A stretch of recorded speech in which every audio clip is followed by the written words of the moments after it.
Oz. Yeah. Wait, what's...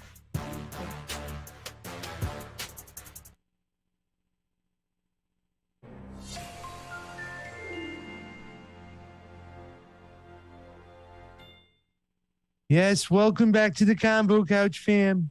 I want to let everybody know that I'm safe and everything's okay in this dark day for our nation. We're going to talk about it today on the Combo Couch fam. By the way, China, go ahead. It's hilarious watching this unfold. to be honest. And we're going to talk about this a little bit later. But guys, it's hilarious. Remember when the Trump supporters were figuring out that the cops were not their friends? Now they're figuring out that the FBI isn't their friends. Remember when they figured out that elections were not fair?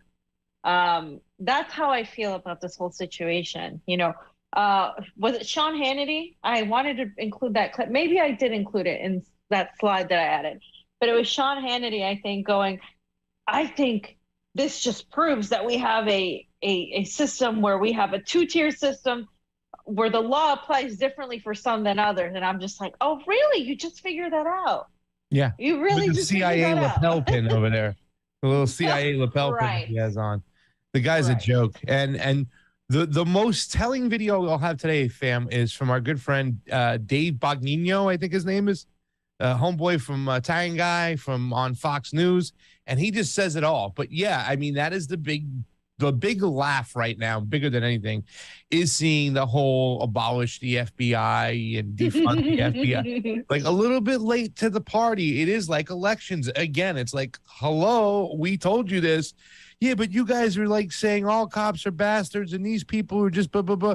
No, there's some of us who looked at it like in a very nuanced situation and still understood that at the end of the day, that they serve the security state, that they serve power. They don't serve you. And when they come for your guns, numb nuts, who do you think they're sending? They're sending these people. And now today, because they raided your boy, you want to go, let's defund them and get rid of them. I know. I mean, it's hilarious. But guys, hello from Moscow. Vladimir Putin sends his regards, as a Russian asset, I must say. Yeah. Take it easy. Bongino. Dan Bongino. Whatever his name is. Sam. Some people thought I was Italian when I was trying to buy food. You wish. You started talking to me in Italian. You wish. I'm stealing your we'll see. Don't steal my Italian thunder. I'm gonna steal it. Okay, so let's start with this whole situation here because we have a guest coming on. We have Esha coming on from Esha on Twitter. Esha Legal.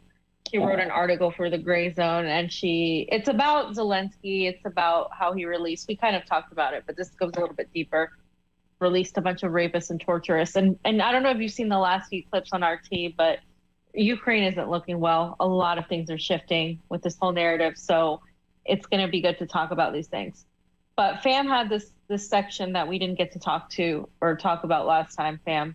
Yeah. And I think it's important to point this out because this is how these morons, these progressives, and I don't know if you guys saw because we didn't get a chance to put it in the folder, but because this just happened, Nina Turner went at Jimmy Dore and said that Jimmy Dore is going after a black progressive because she's going after the whole Trump thing, right? And we can mention it when we do the whole Trump thing, but it's just fucking ridiculous. And Sugar Bear. Who's Jimmy going after? We go after Sugar Bear on the reg. No, I got a clip of Sugar Bear in here Nina today. Turner. Who? Nina Turner. Is going after Nina who? Turner went after Jimmy Dore because he criticized her dumb. Oh, this is the beginning of defeating fascism because Trump is getting raided by the FBI. That was her post, and everybody made fun of it.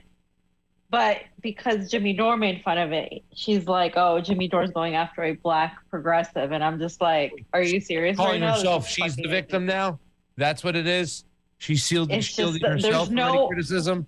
There's no other attack or counter, not even attack, like reasoning she can offer. So she's got to go to that, and we can talk about intersectional imperialism because Sugar Bear is an important. See, Steve. I wasn't supposed to call her that.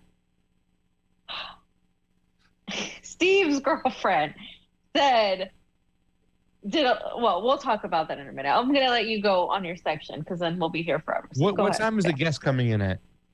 In like 10 minutes. So this is going to be a pretty long section though. So should we? Oh, it is? Yeah, maybe is that Zelensky section that's supposed to bleed into the guest? No, the Zelensky section is in here, I can tell them to come in now. But I mean, we can just start. And I mean, how long do you think your section's going to be? That section's probably about a good 25 minutes, 30 minutes. The inflation one? Yeah, I mean, there's a lot of stuff to read, a lot of stuff to go over. There's a few videos. It's not too deep, but, it's not like the Trump section today. I can jump into it if you want. Should we do it? Yeah, just get into it. Yeah, let's go into it. All right, so let's talk about it. This is about the Inflation Reduction Act, fam, which is just another, it's the renamed version of Build Back Better, pretty much what the whole bill had. This would make the IRS among the largest agencies in the government. So now we hear all this stuff. And fam, I didn't get deep into it because I could have made the section twice as long if we started talking about the ESGs, which is the environmental, social, and corporate governance. It's this new term disguised to make it look like the government cares about climate control and whatnot. And really what it is all about is about getting rid of the small farmer and consolidating it behind the big people, all the Gates businesses, whatnot, which we found out in the Netherlands. So when these ESGs come into play and there's a lot of money pumped into them, there's a lot of controversial talk. It's about getting rid of the small farmer, getting people more dependent on the state for food. And that's involved inside the bill. However, one of the really little Easter eggs, which is a spoiled, rotten Easter egg, fam, is the fact that it makes the IRS one of the largest agencies in government. So let's just jump into it from hot air.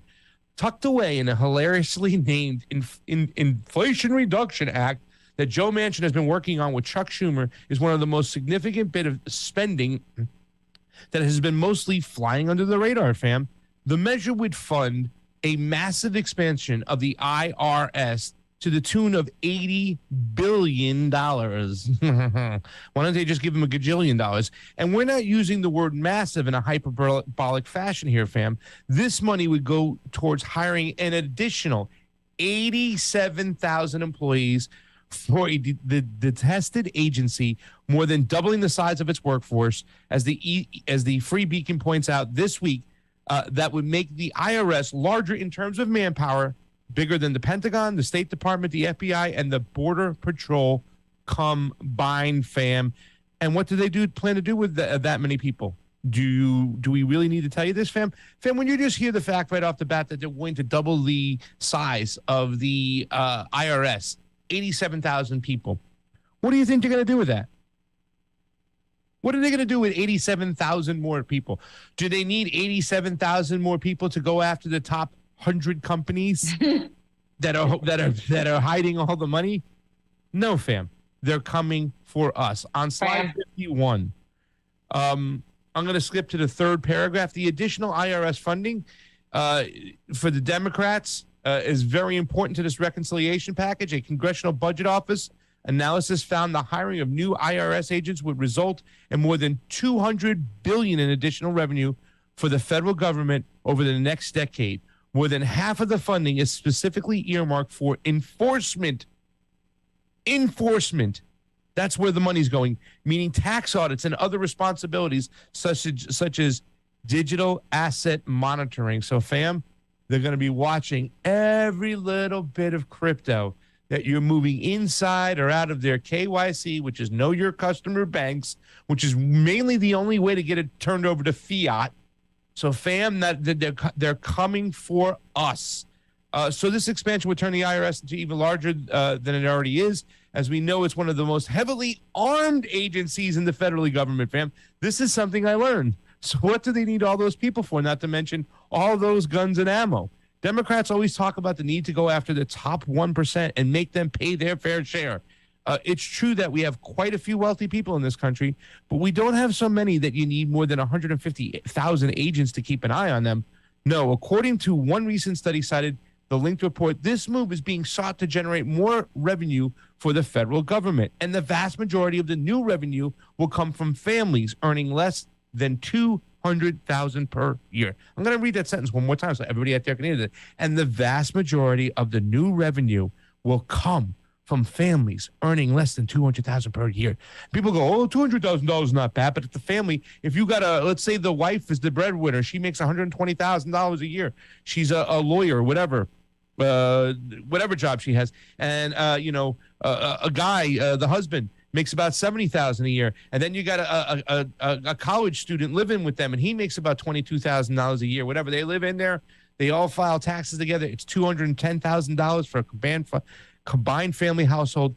They come for you, fam. They're coming for your money. In other words, the middle to upper class, trust the IRS already goes after Elon Musk taxes with 100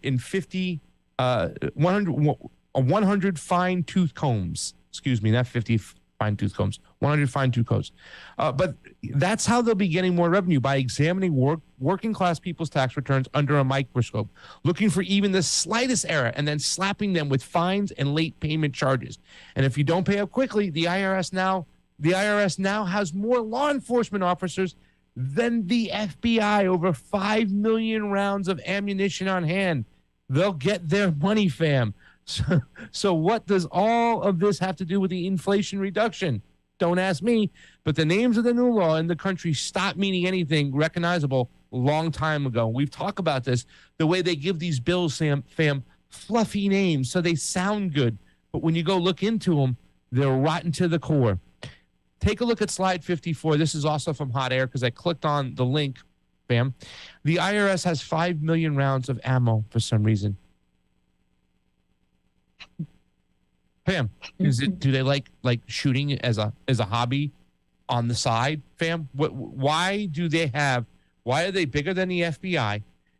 Why are they hiring, doubling their staff, almost 90,000 more new hirees? And fam, why are they armed to the teeth? Go ahead. Fam, I will say I agree with one thing with the libertarians. Taxation is theft. Yep.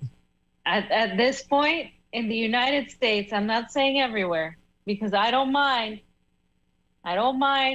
paying into society if it's going to come back and benefit people. I really don't. Like, if you have a government, whether it hopefully not too big of a government where power is decentralized and you have a say into what you're paying into, and if you don't want to pay into that, then you can go live in a forest and do whatever the hell you want. That's my idea of having a choice, right? Giving people the choice. In the United States right now, the way things are, taxation is theft. It really is. You can't convince me that the same people that have gotten into this mess are going to fix it. So it's no surprise to me that people like Joe Manchin, that really are just the epitome of corruption in the Democratic Party, are leading us this way, right? That these same people, do you expect this is the question to progressives, do you guys expect these people to give you anything at this point? Why would they do that? You keep voting for them. You keep justifying this defeat of fascism. People like Nina Turner keep acting like we're beginning to defeat fascism by focusing on Donald Trump. Still, it's 2022. And they think like that's the beginning of defeating fascism when we have Joe Biden in the presidency right now. The Democrats are in charge of pretty much every aspect of the country right now, and look where it's at. And so that it just doesn't surprise me. But you can't argue with me at this point that taxation in the United States is theft, because the taxation is going after the working class, which is primarily now essentially anybody from the middle class below is a working class. Because as Pasta mentioned, sure, 100,000 and above seems like a lot of money, but it's not a lot of money when you support people and you have a mortgage and you have all these things you have to pay for, because the more money you make, the more things you spend it on, right? And then you have more cars, you need to spend more money on suits, on whatever the hell you need to do to have your fucking job. And you usually have dependents. So the middle class is non-existent. And by the way, the dollar is doing awful. I just checked on it today. Rubles are doing much better. It's not good for anybody earning in dollars right now. And so really, why are you allowing this to happen? And I go to the progressives, the people who say they're revolutionaries. Why are you giving into this country? Why are you okay with paying taxes? And you just say, well, that's the libertarian mindset. No, no, no. These taxes aren't going where you want them to go. This money isn't going anywhere. It's going to fund Nazis. It's going to really not to end up in the black market to fund Zelensky's Vogue shoot. Like, it's not going anywhere substantive. And so that's when you need to stop and think, okay, maybe this isn't a libertarian point of view. Maybe this is just the reality that taxation in the United States is theft. And by the way, we are the only, I don't know if we're the only, we're one of the only, just to be sure, we're one of the only citizens of the world that even if we move to another country, we still have to pay taxes to the United States. Other people don't have to do that. So I have to pay taxes in the United States without making any money there or living there and being here. I have to pay double taxes. And that's for any U.S. citizen, by the way. Taxation is theft. You damn commies. Let me read this. It is, especially when you take it away from one class to a rich another. And that's what they're doing. With the majority of those tax goes going where? The defense budget, the Pentagon. Again, guys, taxation is definitely theft. And it's something to be said about a country that, the form of collectivism, when they're pushing for social economic policies because they have the boot on their neck. You know what I'm saying? You might see taxation go to a positive thing in that situation. You know what I'm saying? As they're trying to lift. That's not happening here. Together. It's the opposite way around. I can't argue. It's not a libertarian, belief now. When you're seeing they're doing it in front of your face now. They're instead of helping out the people, what are they doing? They're putting in more roadblocks and ways, strengthening the security state to come after you even more now. Because not only is it going to just be about hiring more IRS agents, they're going to give them more tools, more spying capabilities, more abilities to go look at all your bank statements now. They even said they're going after digital assets. Slide 55, though, because I'm going to read this really quick, too, because it's also crazy that we have to depend on Republicans in this situation, which they're just barking up the fucking wrong tree because they've praised every form of law enforcement in this country, no matter what. They can never do any wrong. Well, once again, it's like seeing their faces. Come on, Blue, we fought for you. Well, do you need to get slapped in the face again? This is truly a strange story that I was reading this morning. It turns out that the federal government is currently stockpiling massive amounts of ammunition and weapons. For some departments like the FBI, CIA, or Homeland Security, that kind of makes sense. But it's not limited to just federal agencies whose primary focus is law enforcement. It turns out that the IRS has enough guns and ammo to launch a war, fam. These numbers are rather staggering. They now have more than 2,000 of their own law enforcement agents with thousands of weapons and more than 5 million rounds of ammunition. Congressman Matt Gaetz of Florida has introduced a bill that will place a moratorium on these IRS purchases until we can see what's going on, fam. They always like to do that. We have to see what's going on. No, you've been throwing money at all these agencies for years. You didn't give a damn. Now when it comes back to bite you in the ass, you want to go stop it? I mean, that's what both stories are today. Both stories are... Yeah. Hello, it must be obvious day down on Camp Stupid.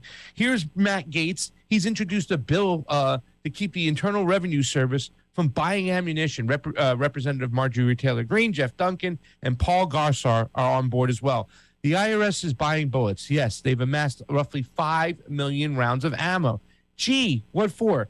Gaetz disarmed the IRS bill would put a stop to the tax collectors building their arsenal, which, according to a report from the Government Accountability Office, includes, but is not limited to, 2,148 law enforcement officers, 4,461 weapons, including 15 fully automatic weapons. For you lefties, that's a machine gun, and over 5 million rounds of ammo, fam. And that's hidden, tucked away in this bill, which I saw people running for office in LA, and I'm not going to mention their names, bragging about this bill because it allots a bunch of money for the ESGs, which they feel is going to help climate change. And they're not realizing that they're just giving over to big pharma, big government, big business, and big farming, which will be the big farms that will swallow all the small farms, fam. It's truly ridiculous. And coming up next, your boy Bernie will talk about the wasted money that it's just a hand me out. Even all the subsidies, right? They talk about they're going to go after the big people for money, fam. They give them the subsidies and loopholes to the oil companies in this bill. They give them more leisure to do what they want, but they spend money on IRS enforcers to come after us, the little guy. What are you, stunads? Stunads. People don't know this. Nobody knows this. I mean, who's talking about this right now? Nobody. People aren't talking about this. They don't know what the hell's going on. First of all, there's oversaturation of shit going on in the news. 1, 2, everybody's just overwhelmed with everything. And then now this is so like Inflation Reduction Act. Oh, we're going to reduce inflation. Complete opposite of what's actually happening. They're going to increase poverty with this act. So just if you want to let Bernard. We'll let Bernard go too as well. But like the one thing that supposedly that they're bragging about is something that Bernard tried to pass years ago, which was the ability for Medicare and Medicaid, either one of them, I believe, I think it might just be Medicare, to negotiate drug prices, to lower the drug prices. So that's what they're bragging about. Yeah. The other day, Richard Blumenthal, and Lindsey Graham had a across the aisle patty cake. Let's make love about making Putin and Russia a terror state. But they got to brag about that one little thing in the bill before when Dana Bash gave them a little time to brag about this particular bill. Other than that, this is just more crazy spending with no oversight, subsidies and loopholes, ESGs, which don't solve the problem of climate change, even though these people are talking about it, arming the IRS, and then guess what? Pumping more money into Obamacare. Still a failed program. Here's Bernard. But, Mr. President, the bad news is that this bill, as currently written, includes a huge giveaway to the fossil fuel industry, both in the reconciliation bill that we are considering and in a side deal that was just made public a few days ago. Mr. President, under this legislation, the fossil fuel industry will receive billions of dollars in new tax breaks and subsidies over the next 10 years, on top of the $15 billion in tax breaks and corporate welfare that they already receive every year. And interestingly enough, Mr. President, that may well be the reason why BP, one of the largest oil companies in the world, supports this bill.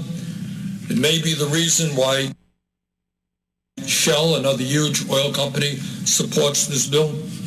And it is the reason, I suspect, why the CEO of ExxonMobil is pleased by many of the provisions included in this deal. So we've got to think a little bit about what it means when major oil companies who are in the process of destroying the planet support this legislation.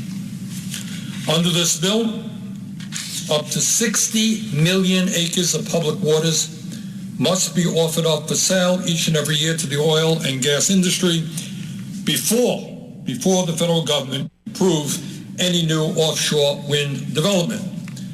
To put that in perspective, 60 million acres is the size of the state of Michigan.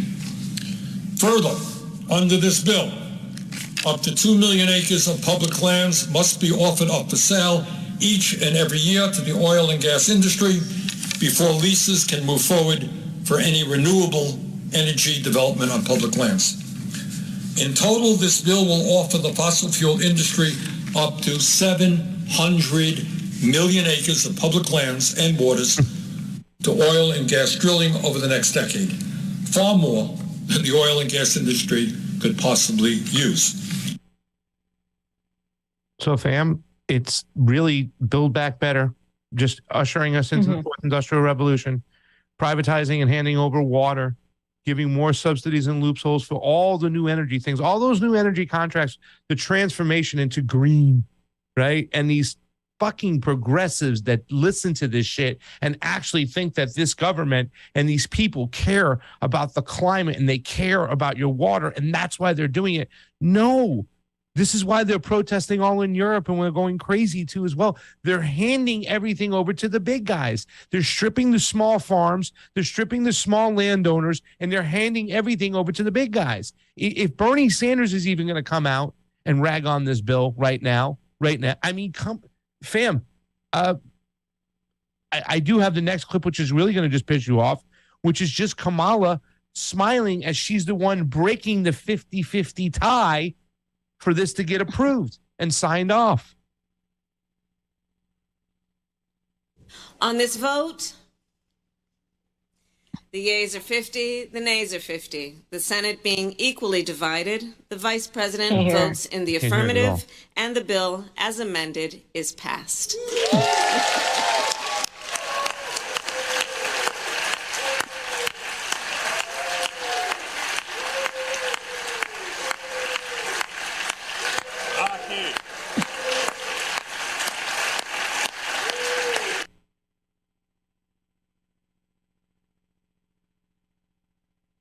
So, okay. So you guys saw that. You guys heard that.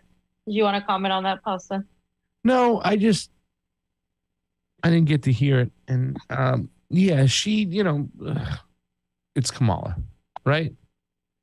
Yeah. Just, I mean, I don't know what to tell you.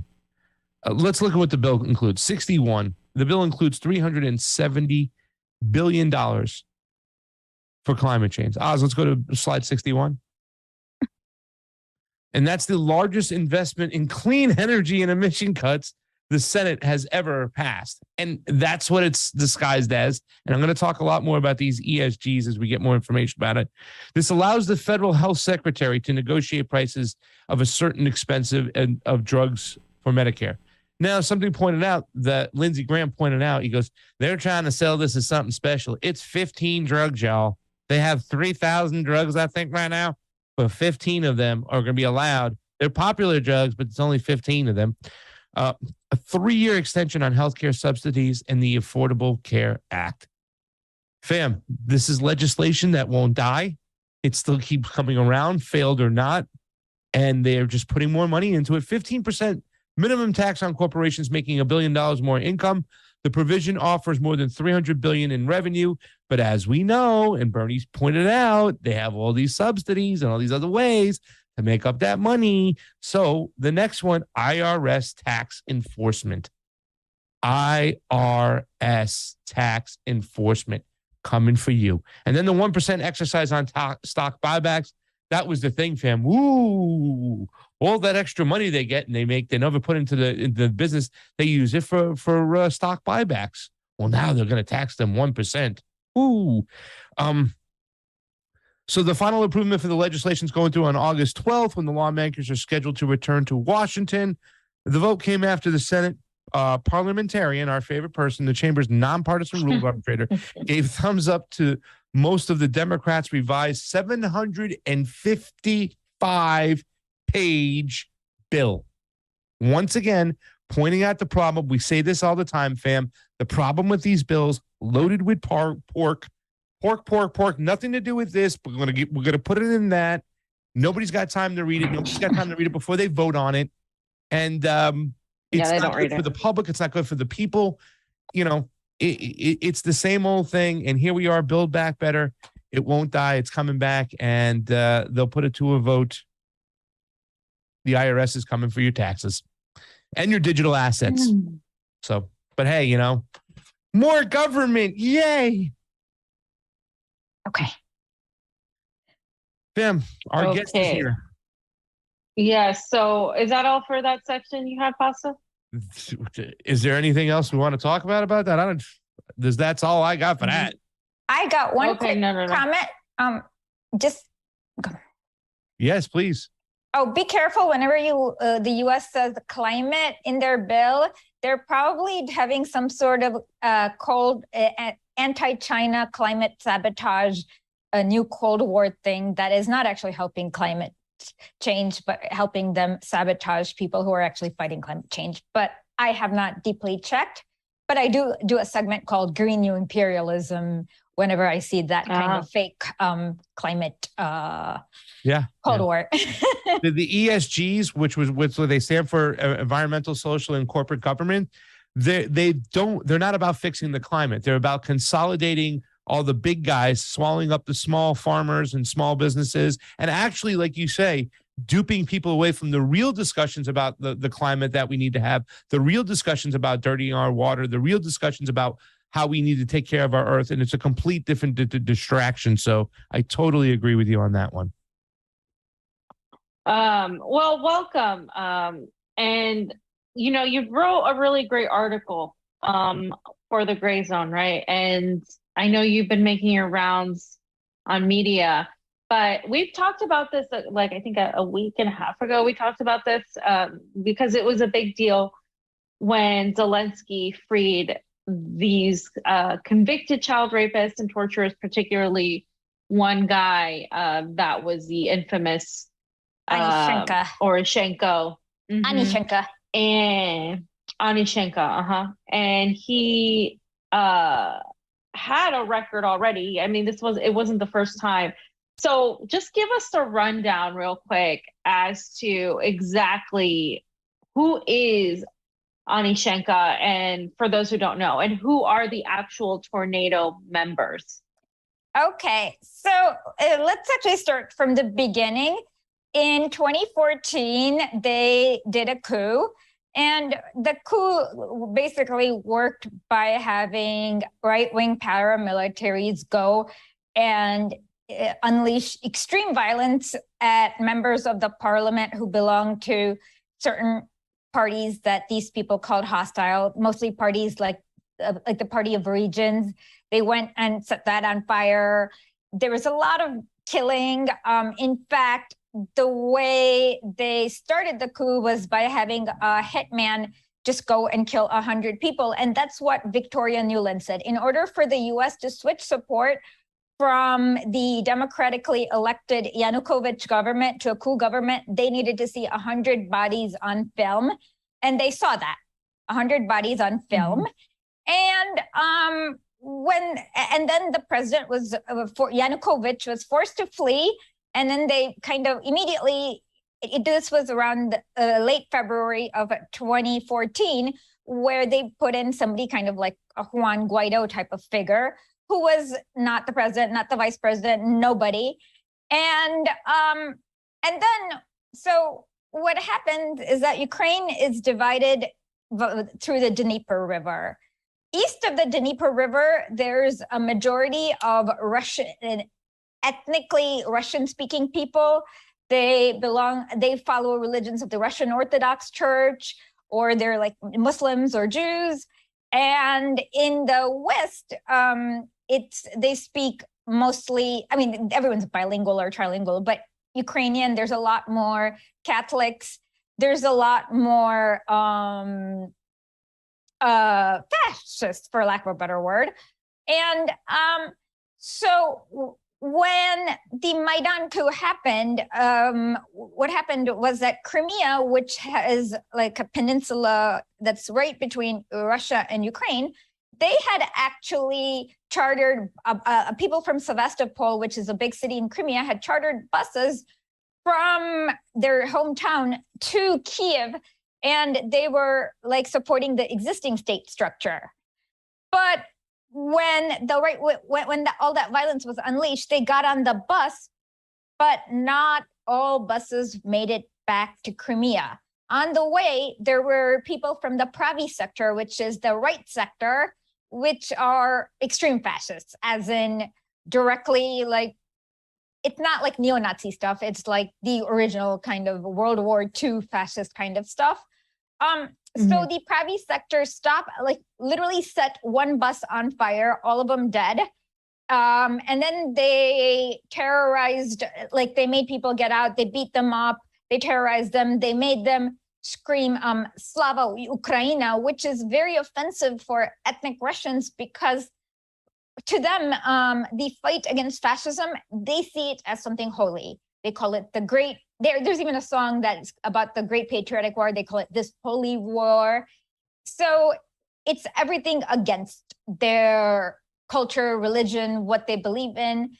And so when they came back to Crimea, they panicked and they were like, okay, we can't live in a country with people who support Bandera and are openly like Sieg Heiling and whatnot. But what was happening is that in Crimea, there were some detachments of the Ukrainian military itself. And when Crimea decided to hold a referendum to decide whether they wanted to separate or stay in Ukraine, the Ukrainian military itself blockaded Crimea so that they don't know who they are. They know that they're psychos who like murdering, and they had that referendum. Here in the US, and it's not a hard choice if you are a country that lost 27 million people to fascism, as in 1/4. Imagine everyone east of the Mississippi had been just wiped out. That was what happened to Russia or the Soviet Union during the Second World War. So here in the US, of course, they try to claim that it was like a fake referendum because it had 92%. But if you had a choice between dying with these awful Nazis and not dying, you're going to choose not dying. And that was what happened in the Crimea referendum. Well, when people saw that Crimea so easily was able to leave Ukraine, there are other areas of Ukraine that are majority Russian, primarily the oblasts of Lugansk and Donetsk. And they wanted to have a referendum too. But because they were trying to have a referendum, this interim government decided to do something called an ATO operation, which is the anti-terrorist operation, kind of like the war on terror, where you indiscriminately go and bomb everything around, and as a way of like stopping the referendum from happening. But unfortunately for the coup government, they actually could not get the actual Ukrainian military to follow along and accept them. So there was like in April, May of like 2014, they first like sent this like brigade of tanks into different cities in Donetsk and Lugansk. And one thing that happened is that basically they literally handed over, they were like, okay, they literally handed it over to what the American media likes calling separatists. And so then at that point, the republics of Donetsk, and when Kiev started shelling them, they decided that we're going to be our own republics. We are the republics of Donetsk and Lugansk, and we're not part of Ukraine, and that started a civil war. Well, while these two republics were able to maintain control of a large area, Kiev started to worry about just basically the US, Victoria Nuland herself said that the US had spent $5 billion into the Ukrainian democracy. And so like the US was not about to let that $5 billion investment go to waste. So they did not want this kind of, I guess, to ricochet. So they were worried about other oblasts like Dnipropetrovsk, Mariupol, Odessa. And and if they couldn't really get the Ukrainian army to be reliable and behave exactly like they wanted to, what happened was that there was this billionaire named Igor Kolomoisky. He funded the very first of what we call Dobrobats. They're supposed to be volunteer battalions. Dobro means good, and battalion, like a portmanteau. So the first one, and so it was like basically his private mercenary army. And the first Dobrobat was Dnipro 1 and Dnipro 2. And it was reasonable. And basically, they just indiscriminately went and killed a lot of people. And they were successful in quelling, I guess, rebellion. And after that, because they had this like literally a billionaire funding them, the new post-coup minister of the interior decided to open 59 other of those. And one of those is the famous Azov battalion. and they operated mainly around the sea town of Mariupol, which is a very, I guess, historic port. There's a population, there's a very multi-ethnic population. And then what happened is that another battalion that you guys might know of is IDAR, which I believe operated a little bit to the north, near north of Mariupol, but I'm not 100% sure.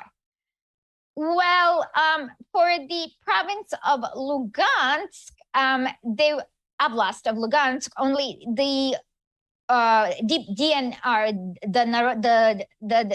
LNR, the Lugansk Narodnaya Republic, was only able to control about half of it. And so for the other half, they unleashed the first in the early, like June of 2014, they unleashed what we call the Shakhtarsk Battalion. And in one of the towns in Lugansk, which is Dore, lives just like kind of like a thug. Is that allowed? A gangster, whatever he is, just like not a good person. Yeah.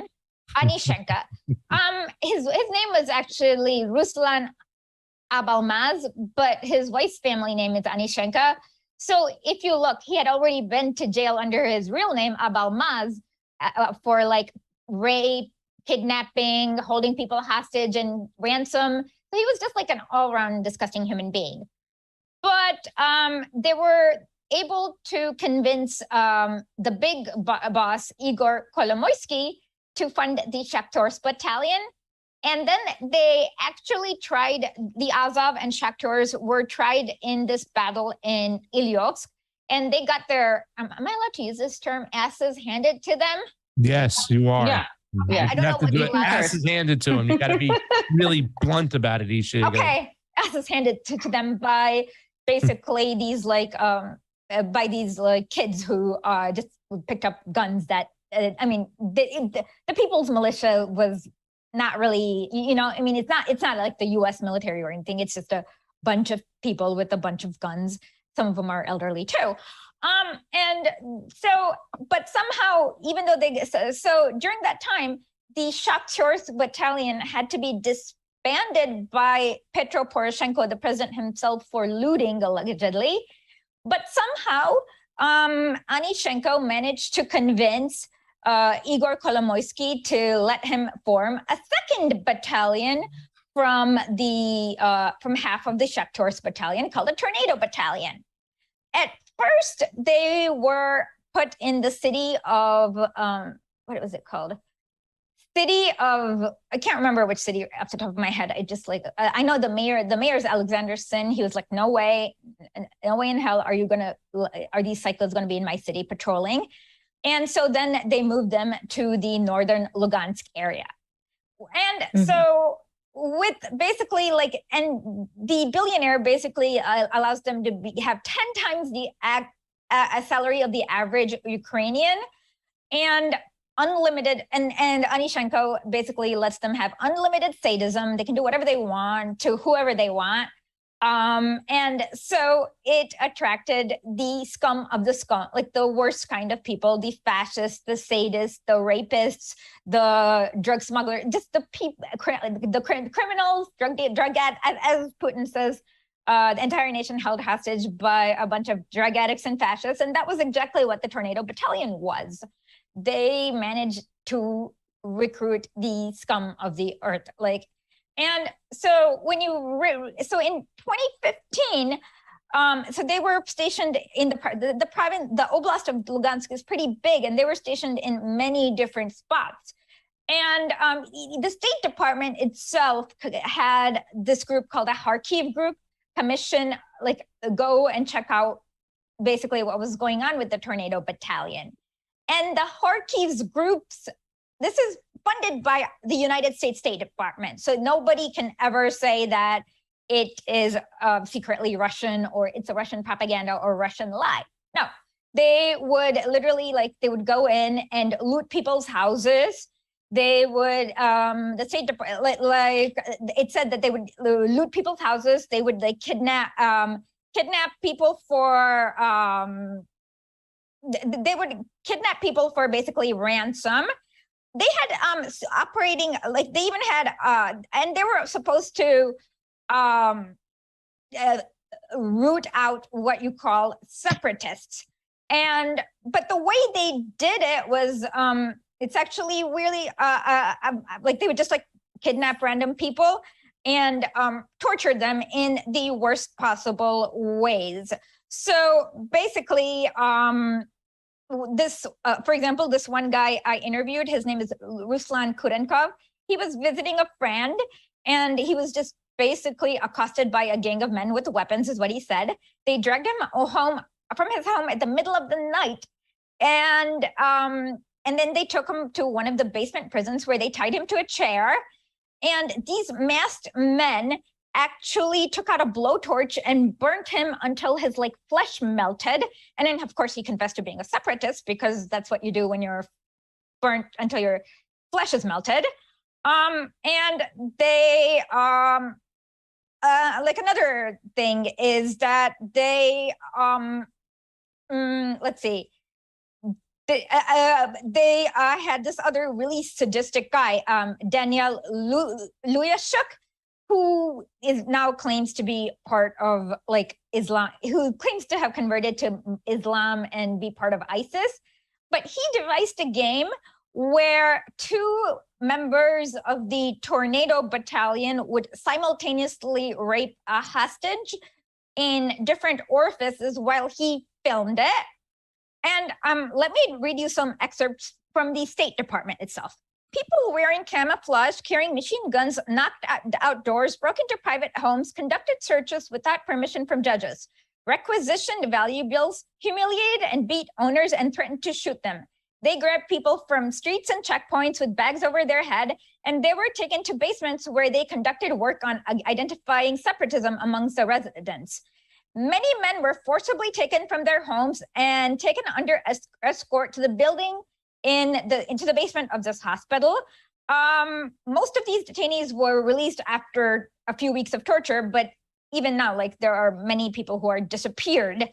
This guy says that like there's this guy who basically says when he was like tortured, he was let out, and then when he was walking through the woods, he saw that foxes had dig up bones of this person, and in the end, like they basically are able to, they probably, like the Ukrainian government themselves have been able to pin 80 deaths to them, including they kidnapped this little girl who was a very young girl, somewhere between 8 and 10, and they repeatedly gang raped her on film repeatedly for 10 straight days until she died. And this was all on film. They did it themselves.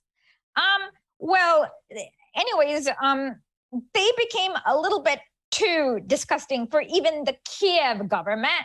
And so in June of 2015, the Interior Ministry decided to disband them. But what they realized was that the Kiev government did not realize that they were not in completely control. So this paramilitary group refused to disband, and the Kiev government had to send in more Nazi battalions, militaries, and finally got them to disband, and they got them arrested. And when they searched through their like secret torture facilities, they found like it was like Sodom and Gomorrah, basically. They basically found people with people's like what do you call this? Code of Hammurabi. No. They went. What do you call it? They amputated their wrists. They found genitals cut off. And in the trial, like they found people's like on their arms, they had etched like swastikas. They had burned and branded them. This guy was like chained to this big ball until his like feet turned blue. I mean, the sadism is unbelievable. Castration.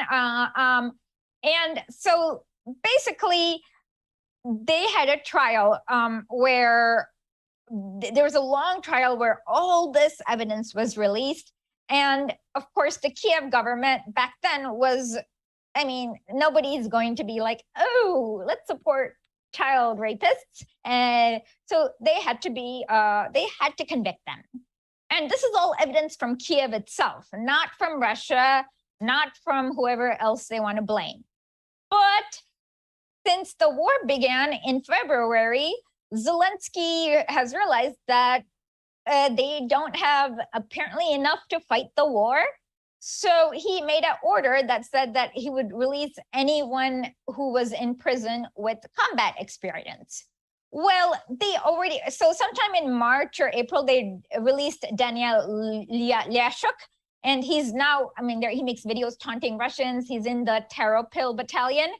But about 2 weeks ago, Ruslan Anishenko, after serving only like a little over 4 years, they released him into the wild. We don't know where he is. And what we have now is the most disgusting people with the most dangerous weapons that the US keeps giving. And they've abused their authority. One guy was basically taken to be tortured because a member of the Tornado Battalion was like hitting on a girl with a machine gun, and he's like, "Don't hit on this store clerk." And so it was like literally that level of arbitrariness. Another time, there was this a woman who was basically kidnapped, gang raped, and beaten and urinated on. Just until they drove her crazy. So like I said, it is, and literally people who describe it, they've described it as hell, like all of them. And ultimately, even though you got rid of tornado battalions, there are 58 other battalions just like this. So Azov battalion had a secret prison in Mariupol terminal, then they called it the library. And even today, one of the whistleblowers from the SBU called it a concentration camp. That's a pretty strong word coming from a Russian to call the basement of the library, of the Mariupol airport torture chamber, a concentration camp. And literally people were disfigured, killed, tortured. And do you want your weapons, like American weapons are being infinitely sent over essentially to the thickest sociopaths to do the worst things on earth, is what I have to say. Yeah. And the question I have is that, what's it going to be like in Ukraine even after the government eventually falls and they, have to recognize, well, not even recognize, but they'll lost this territory in the east, in the Donbass region, to these independent states now. What's it going to look like in the Ukraine? Because it doesn't seem like this is a problem that's going to go away anytime soon.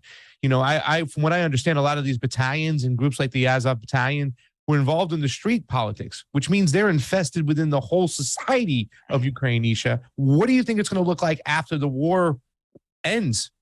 Okay, I would have to say it's going to be kind of like the Afghanistan civil war. So after the Soviets left, did all the crazy mujahid groups all decide to form their Islamic caliphate? No, they literally had turf wars with each other over who's going to smuggle, who's going to have the right to tax this highway, and who's going to smuggle tobacco over there. They're going to have, it's going to be like constant gang wars, but on a larger scales.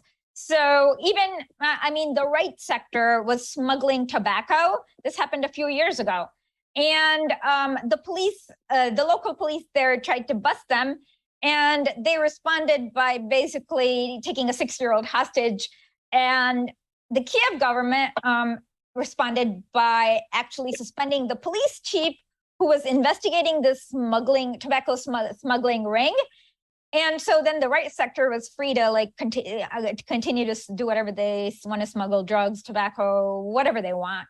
So yeah, it will delve down. If they have infinite weapons with these gangs are going to fight one another, and it is going to look a lot like Afghanistan did, right? Yeah. Yeah. Well, the Mujahideen eventually fought each other to become the Taliban, and well, the Taliban ended up okay. So the Mujahideen had a lot of like really horrible people, including child rapists. So the Taliban was actually like a slight improvement upon the Mujahideen in that they got rid of the child raping warlords, basically. I kid you not. I've done an episode about that. No, I believe you, Isha. Believe you. So Isha, where can people find your work? And do you have anything else coming up that you want to let people know? Oh yeah, historically.substack.com. That's my podcast and newsletter, and I do a lot of like historical work. I also you can find me on the Gray Zone and on YouTube, which is at YouTube/historically. And I am working on, if you're wondering like about the Russia-Ukraine situation, I am currently working on, it's a little bit connected, but not exactly, on basically stateless people in the Baltics, where essentially these are NATO allies, of course, and not the NATO allies and democracies, but they have people who are not people as in they're stateless. That means they're screwed. They can't leave. They're just stuck. It's like prison. Yeah. And so that is the another facet that I'm working on. But I'm also trying to.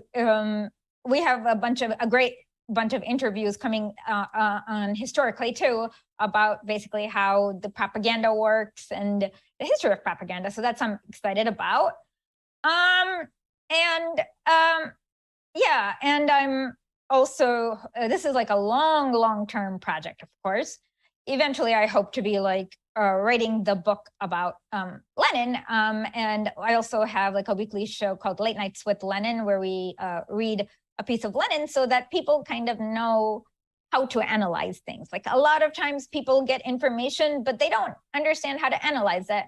And what they don't realize is that this is a 100% class war. This is a world war that is being fought. The US cannot compete in the free market that they created themselves.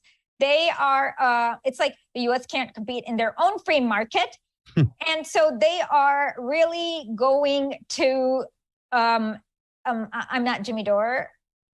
Yeah, that's not on the screen. That's not on the screen. Sorry. Don't worry about that. Oz, take that down, please, real quick. Okay. So sorry. And so the U.S. is just going to be amping up this Cold War into a hot war with Russia, China. They're going to be doing the same thing in Taiwan. And ultimately, it's because they don't have the technology. They are unable to build the infrastructure that China is building. And just like a few weeks ago, I saw that Janet Yellen was saying that, China, we can't let China like have a sphere of influence over Africa. And that sounds like you are sounding like the white man's burden, because what they mean there is that the US and the UK have had over 100 years to develop Africa, but they rather have them use it to exploit raw materials, to have like child slaves do cobalt, copper, whatever you need for your iPhone. But Africa is overwhelmingly rejecting it because they have another option.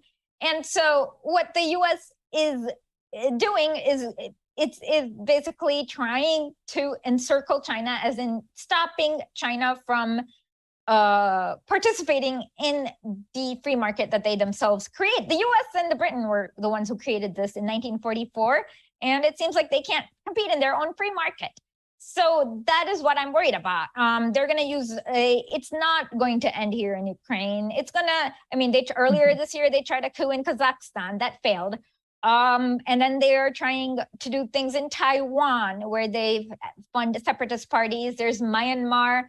So this is going to get very, very global and very dangerous for all of us. And most of us, like inside of America, we all feel like we're on the Titanic and we're like seeing the iceberg straight ahead, but we don't know how to make it steer in another direction.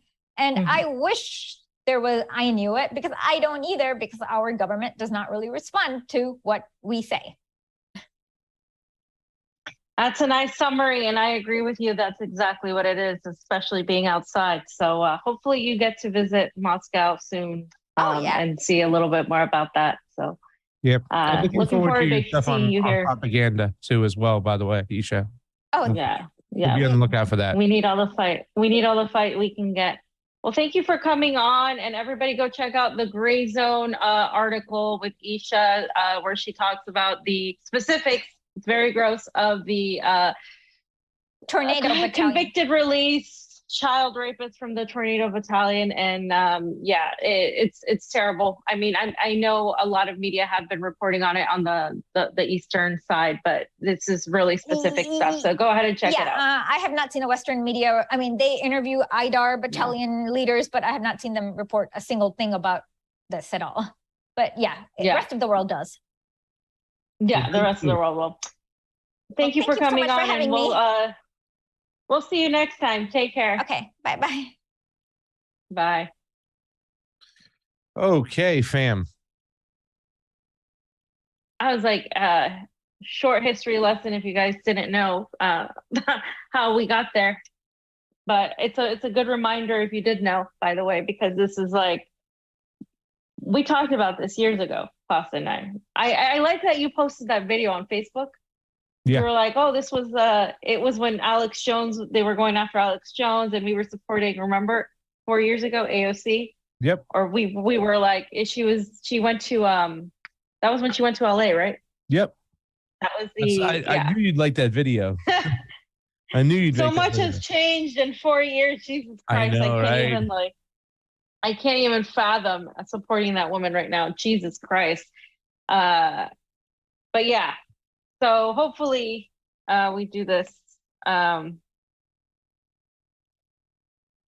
okay, Pasta. So you want to start on the next section real quick? Yeah, we can do that, because then we can kind of bleed on in, I guess, to next surprise guest that's coming on. I think somebody already spilled the beans. Yeah. But let's just jump into this, because I think the world went crazy over the weekend. I mean, fam, we had the luxury of talking with T-Lav, who came on the show to talk about this. It was like perfect timing. Yeah. Like, we started Union Unwanted on Monday, and like literally 8 minutes into the show, we're all getting like, you can see everybody's head, like they're looking up and they're starting to look down, fam. And they're looking down and they're typing stuff in, and everybody's going into the chat. Oh shit. Trump's place in Mar-a-Lago just got raided by the feds. Get out of here. What's going on? And immediately I started thinking to myself, I said, wait a second, what is this? Well, we will get back to this section and we will talk about that. So that's going to be the section after our guest comes on, who's logging in right now. So she'll be on in just a couple minutes, but we're going to talk about what went down, fam. And I just wanted to know right off the bat what your initial thoughts are when you heard about the raid. Because for me, I thought this is theater. We got the whole January 6th shit going on. The Alex Jones, when this imaginary hearing, they asked for 2 years of phone records. So we're going to hold on to that thought, but let's get to it, because there's some serious news going on in the world. Some hardcore stuff. I don't know if you guys saw this. We mentioned it in the beginning of the show.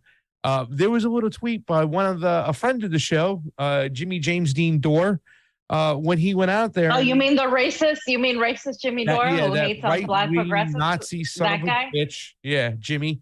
And it's so funny because I shared that tweet too as well. Nina Turner made a tweet saying, my prediction of the fallout of the FBI raiding Mar-a-Lago is that we're probably going to see a bunch of MAGA Republicans call to abolish the FBI. So I retweeted it and said, so you endorse the FBI? And don't get me wrong, I saw the hypocrisy on both sides. Like, here goes the right now, the ones that every single aspect of law enforcement they supported. That when we saw them gassed in January 6th, which this whole shenanigans starting about, they were like, come on, Blue, we fought for you. They couldn't believe it. But then Jimmy, he tweets, when lefties cheer on the FBI, you know they're serious about being a Democrat.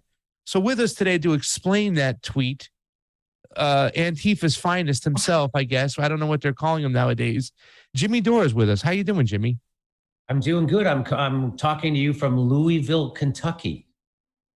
Oh.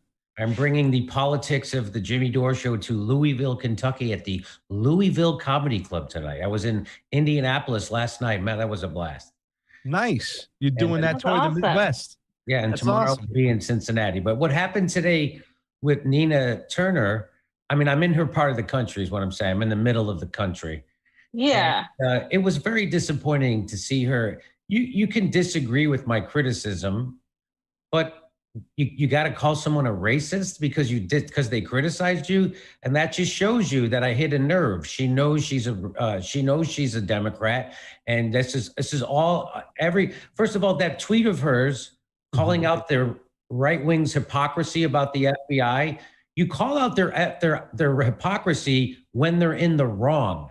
You don't call out their hypocrisy when they're in the right. You welcome them over to the correct side. If they now start to come on board for Medicare for all, are you going to then flip them off and call them assholes because they used to say they were against it? That's not how this is supposed to work. So they have the right idea now because it happened to them. Like we always say, a Republican or conservatives can't understand a problem until it affects them personally. But we forget that conservatives are the Democrats and the Republicans. So now that it's happened to the Republicans or the MAGA, the Trump supporters, now they get it. They're like, oh, the FBI is corrupt. So you should welcome them. You shouldn't then keep flipping them off and shitting on them. And that's all the Democrats have. And that's what Nina Turner is. She's a Democrat. That's where her future is. That's what this is about. Her career in the Democratic Party. This is about her career. This isn't about any principle, because if it was about a principle, she would be welcoming those people who are criticizing the FBI instead of flipping them off and then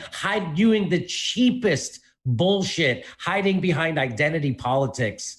Oh my God, calling out and calling hey, you want to disagree with me about the FBI? Let's disagree about it. But she can't do it because she knows she's in the wrong. And so she does that thing. She's the pits, man. How Put her tweet up there. Show her tweet what she said. She says, when Jimmy Dore mocked a black progressive woman for pointing out conservative hypocrisy when it comes to the FBI, you know he's serious about being anti-black and protecting conservatives.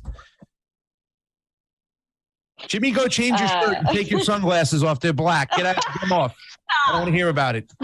So do you see why the hashtag Me Too, when a woman makes a false allegation, it hurt the man, it hurts all women. And so when she makes a bullshit allegation like this, it's pathetic. And that because there actually is racism in the world. And when you call everything racism, do you see why it's easy for the people to dismiss when you call something racism? Because you call everything racist. So according to her, any criticism of a black woman is racist.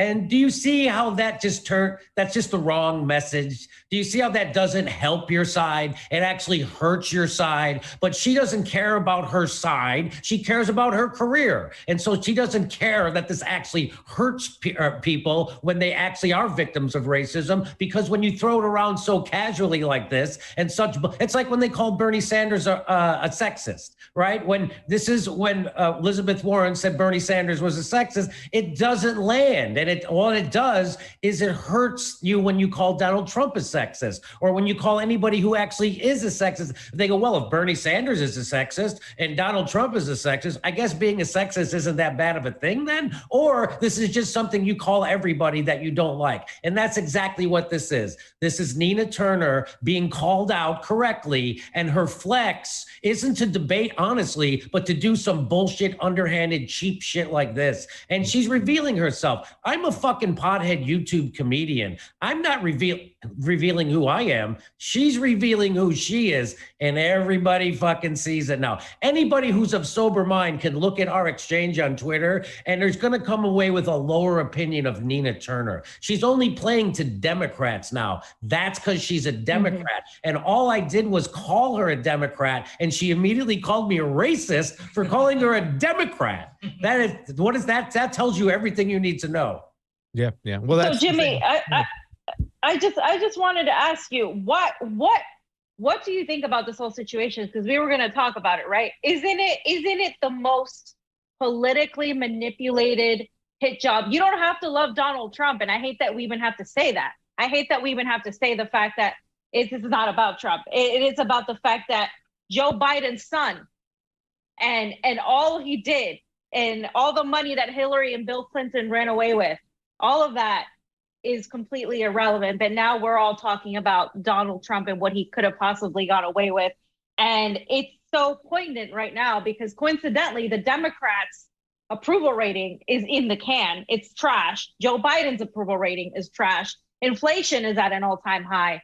This is, I think, one of the most politically manipulated things, and I think it's backfiring on the entire Democratic Party. But I also think that's part of it is the focus on the Trump versus the Democrats, that whole back and forth. It just keeps happening over and over again. Meanwhile, the people are suffering. We're still giving billions to the Azov Battalion and so on and so forth. Of course, this is a political hit job and people see it for what it is. Everyone knows Hillary Clinton deleted 33,000 emails after she was subpoenaed and nothing happened to her. So the fact that, and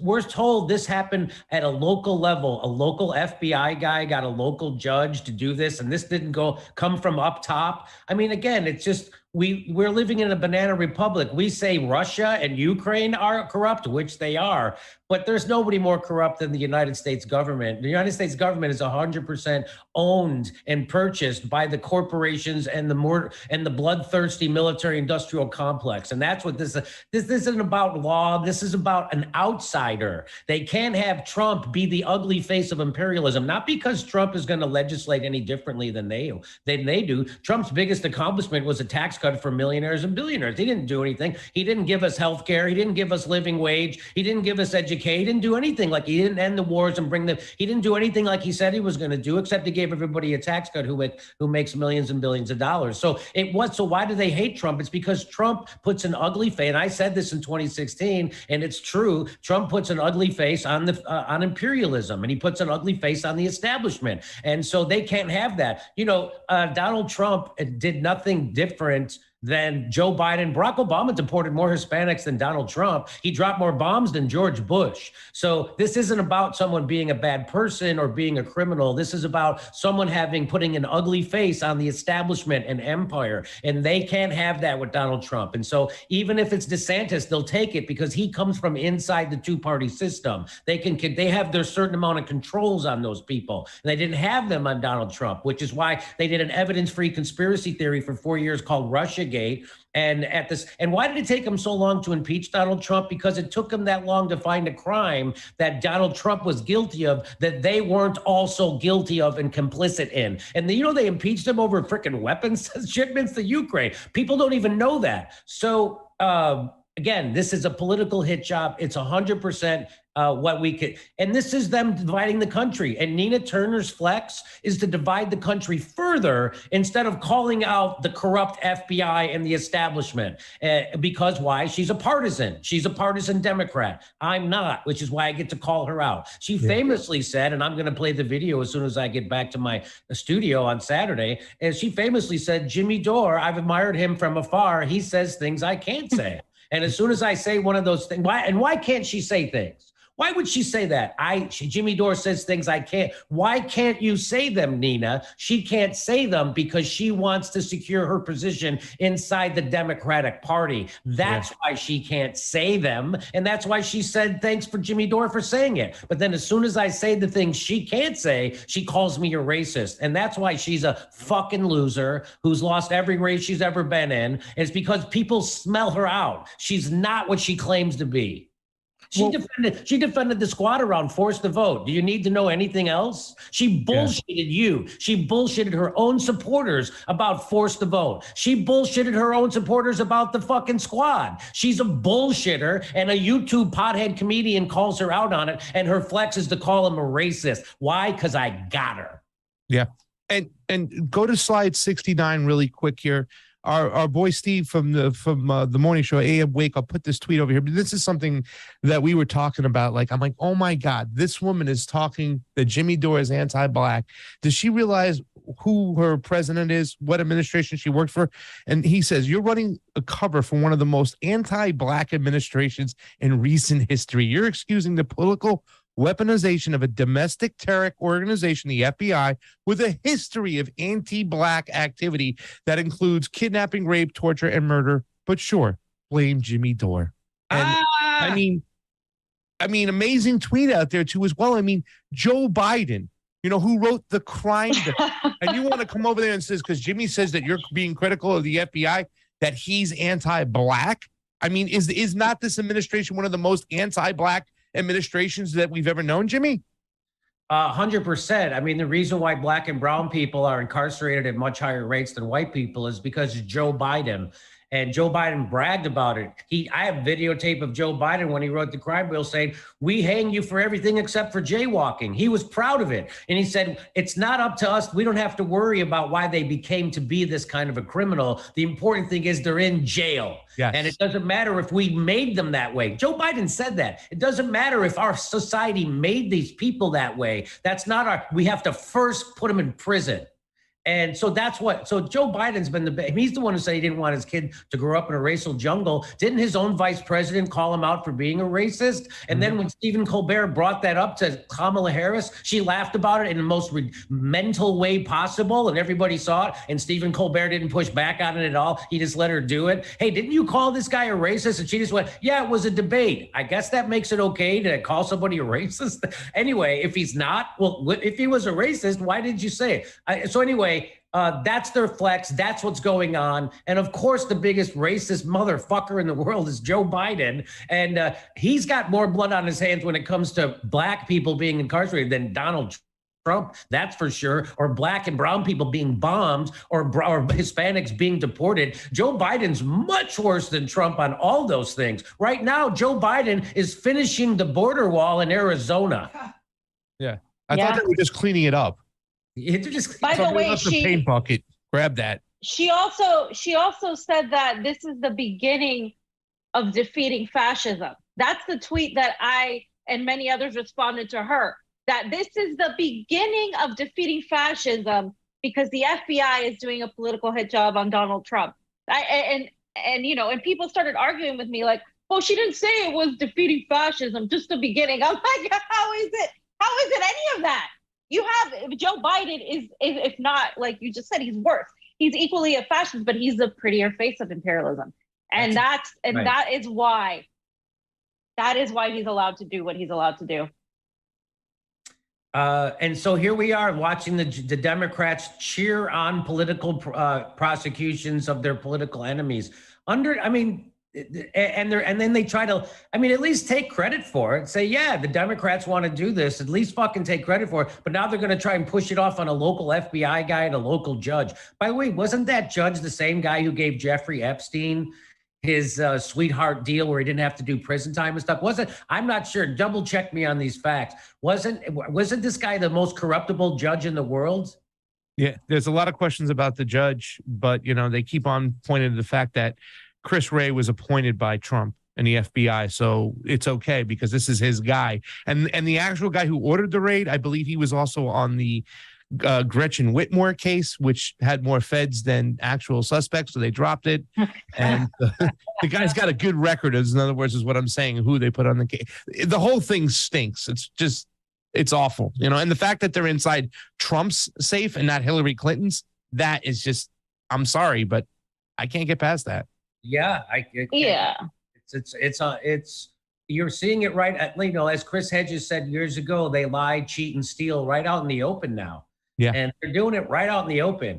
Russiagate was right out in the open. They're doing Ukraine right out in the open, but they have the media. So the American people don't realize that they're the most propagandized people in the world. And so they're not going to know what to think about, or they're not going to know to think that Ukraine is a big bullshit. It's another illegal proxy war, just like Libya, just like Iraq.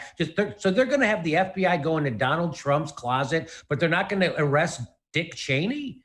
They're not going to arrest George Bush for ordering a torture program that they admit that they ordered?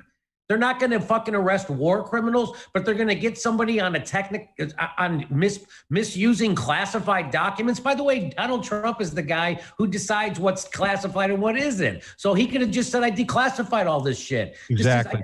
It doesn't take you don't have to be smart to see what this is, because I can see what it is, and you don't have to be smart to see what the obvious defense of this would be, and you don't have to be smart to see that this is complete fucking bullshit, and this is to make sure that an outsider never becomes president again. And so I don't know how the Republican Party is responding to this, because don't forget, the Republican Party and the Democratic Party are the same. They answer to the same billionaire class. That's who their boss is. Their boss isn't you, the voter. Their boss is their donor class that's going to give them a job as soon as they get out of fucking government. That's what's going on. We have a complete corporate capture of our government. And so I don't know what the Republican Party and the Democratic Party, of course they're colluding. That's what the Lincoln Project is all about. These are the fucking establishment military industrial complex, Wall Street toadies, and they got to get rid of Trump because Joe Biden's the biggest military industrial complex toady along with his Wall Street. I mean, the reason why people can't get rid of their debt from medical expenses is because of Joe Biden. Same thing for student loan. He's been the enemy of the workers. He's been the enemy of black and brown people. And somehow Nina Turner is running cover for them, but I'm the racist. So days are numbered for the Democratic Party and people like Nina Turner. She's already been exposed. She's engaging a fucking pothead YouTube comedian. Why? Not because I'm lying, but because I'm telling the truth. And the last thing I just want to point out is this tweet by Max Blumenthal. He found that she was the board member of the Cleveland Police Foundation, right? And he said, good to see Cleveland Police Foundation board member Nina Turner push back on calls to defund the FBI. If she ever wins an election, she'll be able to join the rest of the squad in voting to increase the Bureau's budget, which is exactly what the squad has done. And Ilhan Omar just endorsed Nancy Pelosi, guys. Yeah. This is where we're at. I mean, this is where we're at. And she wants to join the squad. She wants to join that. People who haven't done a goddamn thing for you. So she's already that's my case here for them. Nina Turner has already taken the side of corrupt politicians over activists for healthcare. She's already done that. She's already slandered people who are activists for healthcare. That's what Nina Turner's legacy is going to be: standing up for corrupt politicians and shitting on activists and calling anybody a racist who calls her out for it. Yeah. Well, true or false, Jimmy? My last question. Has it come full circle when it comes to the identity politics attacks? Because I think that, really, to tell you the truth, this 2 years ago would have been a lot more damaging, I think, as far as like, oh, the people would have been like, yeah, Jimmy, and they would have might piled up. And I think they've reached a point, the Democratic Party, when we talk about all their failures when it comes to getting any policy passed for the working class. Also, I think they've been called out with their bullshit identity politics attack. Don't you think that now this attack is a lot less effective for them, and it's actually going to backfire? Meaning, like, the Democratic establishment, all these people, when they start saying, oh, he's being anti-black, you're gonna have more people going, okay, enough is enough with your bullshit. He's not anti-black. He's calling you out for being pro-FBI. Yeah, I think people see through it, which is why this will this will only actually hurt her. It's not going to hurt me. It's only this.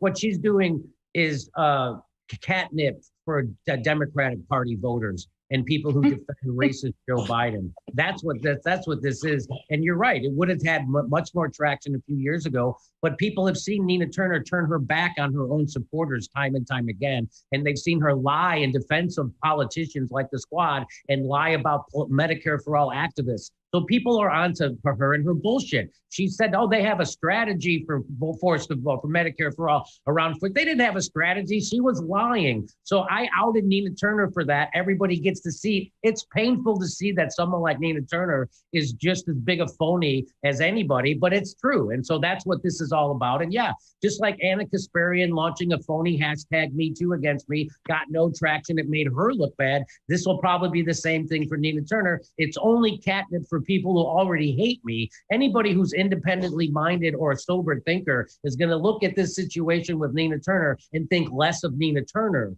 and think more of me. Confirmation bias from people. Yeah. All you got to do is look at Biden's press secretary to know that this whole bullshit is dead, because she just got called out by the African community for literally ignoring their questions, by the way. So intersectional imperialism is still imperialism. It's still trash. You're still pro security state. So it's done. It's That's done. good. I haven't heard that. I'm going to use that. I'm going to steal that from intersectional imperialism. That's what it is. So it's like, yeah. So it's all identity politics. That's all they have. Again, remember, if it was 1860, the Democrats wouldn't be fixing slavery. They'd be bragging about their first transgendered slave owner. Ladies and gentlemen, that's Jimmy Dore hitting the Midwest. He's in Louisville, kind enough to jump on and join us today. A little kind of back and forth with Nina Turner, but we see it for what it is. Jimmy, anything to tell the people out there where they can see you over the next couple of days if they're in the Midwest? Yes, I'm going to be tonight in Louisville, tomorrow in Cincinnati. I'll see you there. Definitely. All right, Jimmy. Thank you. Bye-bye. Thanks. Keep it up. Say hi to Steph. Thanks. Jimmy Dore, ladies and gentlemen, jumping on in, fam. That was awesome. Okay, great. So that was a good start of our section, because that was I mean, along those same lines, fam, this is I agree with Jimmy's take on this. This is a political hit job. But I want to say this is more than just talking about Donald Trump, right? And how Trump is like the ugly face of imperialism, which I agree with. I think it also serves to distract the public into the teams, right? The teams of blue versus red. And I think that's what we're seeing again. You've got all the conservatives defending Trump. You got all the liberals trashing Trump. And you got the Democrats becoming pro FBI again, just like they did on January 6th, right?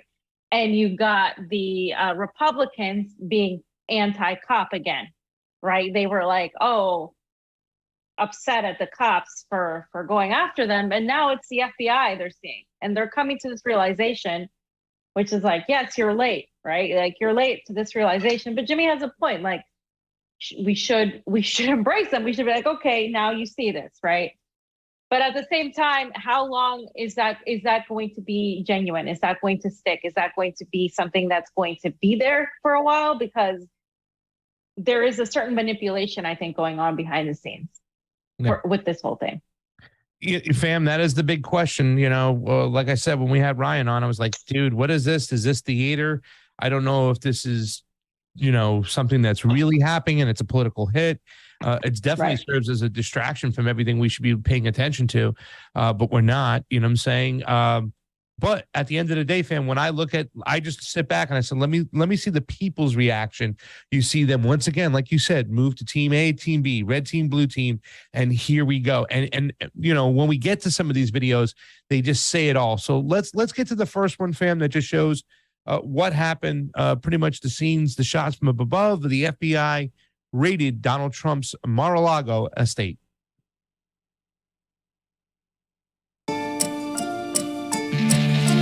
See the FBI searched Donald Trump's Mar-a-Lago estate.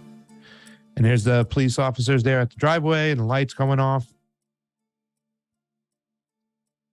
And next we have, and this is just for the people listening at home, the former U.S. president has been accused of taking classified records to his Florida home, fam. The Trump accused FBI agents of breaking into a safe at his home where they didn't let his lawyers watch.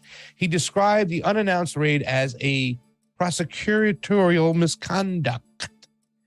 Misconduct, yeah. Thank you so much. I can barely read it, so small. A raid on my house. This was unnecessary and inappropriate. This was terrible. Earlier this year, classified documents were found in about a dozen boxes at Mar-a-Lago, which is something they're going to keep using to justify this raid. The U.S. National Archives and Records Administration recovered the White House papers and told Congress that Trump should have turned over the material upon leaving office. Once again, saying that this is justification for this fucking raid. Trump has said his return of presidential records was an ordinary and routine process. So that's what it's all about. Good, fam. They have nothing. They have nothing on him. He was the president at that point. Like Jimmy said, he could have declassified everything. Yeah. If he wanted to. He could say, oh, this was all declassified. It was no longer classified. You know, a president can do that. Like, it's just the reason I find this so suspect is the timing, right? Like the timing of all of this happening right now. Guys, Hunter Biden. Yes. Hunter fucking Biden. I mean, we have some videos talking about that a little bit, but Hunter Biden and his ties to not just Burisma, but to the what is it? The God, what was the specific company? It escapes my mind right now, but it had to do with the testing of freaking illnesses in Ukraine, like the Metabiota company. Yes, I know. Hunter Biden's ties with that. You have Joe Biden's ties to that. You have so many things that the current administration could be faulted for, and now you're just rehashing Donald Trump, right? Because Donald Trump hasn't been president, and you always have these liberals talking about Donald Trump still, right? But Donald Trump hasn't been president for a while.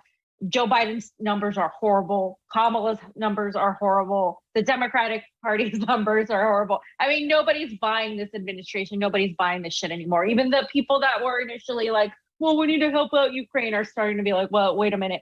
And the people, when we talked about it with Kim, right? The people that initially bought into the whole COVID bullshit, even now they're like, okay, wait a minute now. Because now when, the mainstream media is talking about it, right? Now that it's safe to talk about it, now, wait a minute. This is all changing, and the narrative is shifting too in Ukraine. They're leaving Zelensky out to dry because people are starting to figure this shit out. So the timing of this is extremely suspect to me with all of that.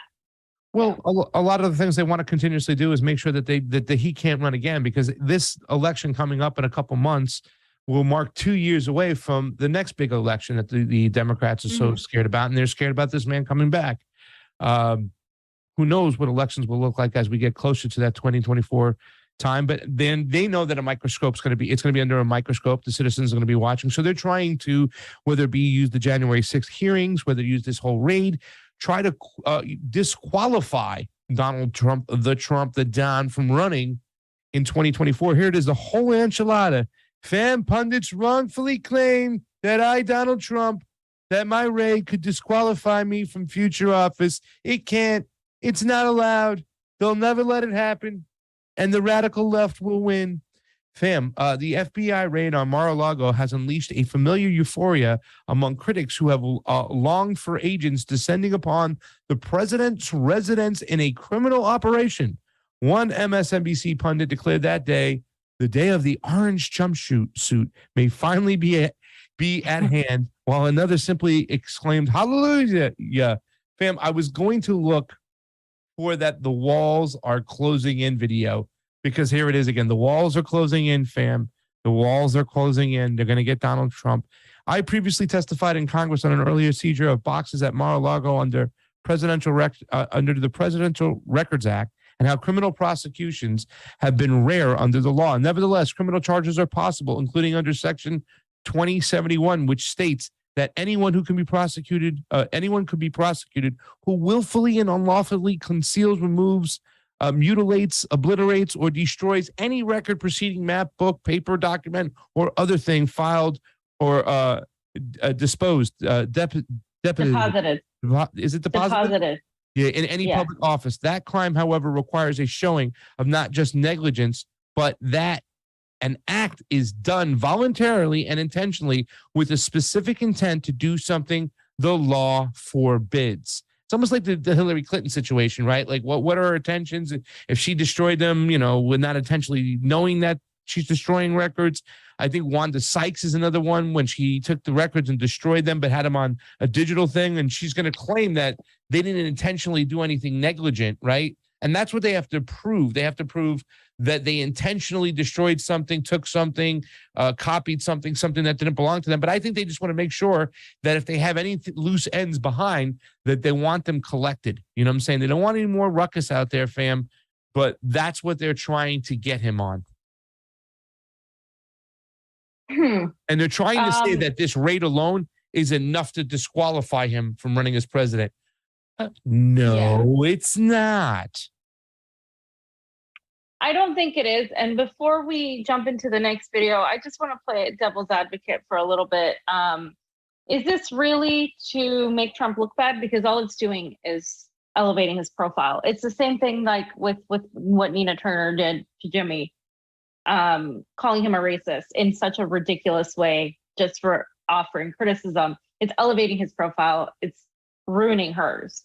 Doing this to Trump, it's elevating his profile, in my opinion. It's really getting his supporters and people who believe he is a threat to the establishment, which we all know he really isn't, to come back and say, see, I told you, Donald Trump is an outsider. He's a threat. He needs blah, blah, blah. So to play devil's advocate here for a second, is this really about making Trump look bad and seeking any sort of like justice and covering it up? Or is it to elevate his profile to once again run on Donald Trump is a fascist and we can't allow him to win in spite of how horrible the Democratic Party is? Because we don't have fair elections, guys. So they have to make people believe that whoever is going to be elected is going to be the legitimate leader. And we wouldn't be where we are right now if Trump hadn't been elected. The election of Trump is what allowed the pushback by the national security state apparatus. It's what allowed the pushback by and the expansion of that apparatus. It's what allowed the expansion of the military industrial complex. And of course, the censorship that we're all facing now, the draconian laws, all of that. Yes, Donald Trump is a problem because he does pose an ugly face of imperialism. However, that ugly face of imperialism is what they use to bring more crackdowns on the public. So in a way, he is still a useful tool for the establishment where they can just pull him out, go after him, ramp up his supporters, and then his support, and then that happens where, oh my God, now you have this rising anti-government sentiment, but it's coming from the right. It's coming from the Donald Trumps, which they can use and say, well, this is fascism, so we're just going to ignore everything else. And I think that's also what's being played here. I don't see it as simple as, oh, we're just going to go after Trump because there's things we want to hide. I think we're going to go after Trump because we know it's going to rile up his base and we can run on that. We can use that to really justify just how horrible and ignore and distract from how horrible this current administration is in order to say, well, we have to defeat fascism, which is exactly the narrative Nina Turner is saying. This is the beginning of defeating fascism. This ridiculous FBI overstepping and playing politics should be something you're worried about. The FBI can now raid anybody at any point, and you have idiots on Twitter saying, well, I don't care if the FBI raids me. And it's like, that's exactly what I'm talking about here. That's that normalization of the expansion of this, intelligence, military intelligence blob is being justified because it's Trump. And I think to me, the more dangerous thing with this whole situation than anything Trump versus Biden or any of that stuff, Democrat versus Republican. So that's just my. No, I fam, amen. And, I'm going on RBN later on today, talk with Nick, MMA socialist. I hope we talk about this here a little bit too as well, because the FBI. Socialist MMA. Socialist MMA. Do you know what MMA stands for? I forgot. Okay, thank you. Bazinga. I know how to say it correctly. I know how to say whatever. Mixed martial arts, right? Mixed martial artist, yes. Okay. So, fam, amen on your comments. I hope we get to talk about it later on with Nick because, I want to talk about the FBI ordering the hit on Fred Hampton, right? And they used to be the Fred Hampton. Yeah. So it's just so fucking funny. Yes, Nina. Yes. She was talking about Fred Hampton and the Black Panthers. I'm like, exactly. What are you talking about? Oh my God. Like literally sticking up for the people who whacked them. This last sentence too, fam. I just want to put this out there too, once again, because if this is a political hit, it's all about making sure that Donald can't run in 2024. Here it is. However, critics were not particularly interested in whether Trump might have some suspended misdemeanor sentence. Rather, even before learning if any evidence of criminal conduct was found, critics turn to the ability to use the charge to disqualify Trump from future office almost immediately. Section 2071 has excited the imagination of such critics because of a line that states that a convicted party can be fined under this title or imprisoned not more than 3 years or both, and shall forfeit his office and be disqualified from holding any office under the United States, fam. That's what it's about. You want to roll this video? Yeah, let's roll this RT video. It just summarizes a couple things, and you can see our good friend Caleb talk about a couple things I want to point out. So let's just play it.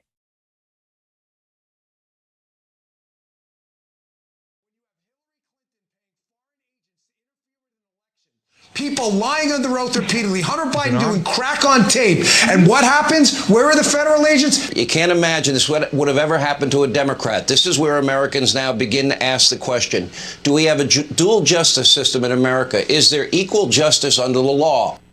The raid of Mar-a-Lago is another escalation in the weaponization of federal agencies against the regime's political opponents, while people like Hunter Biden get treated with kids' gloves.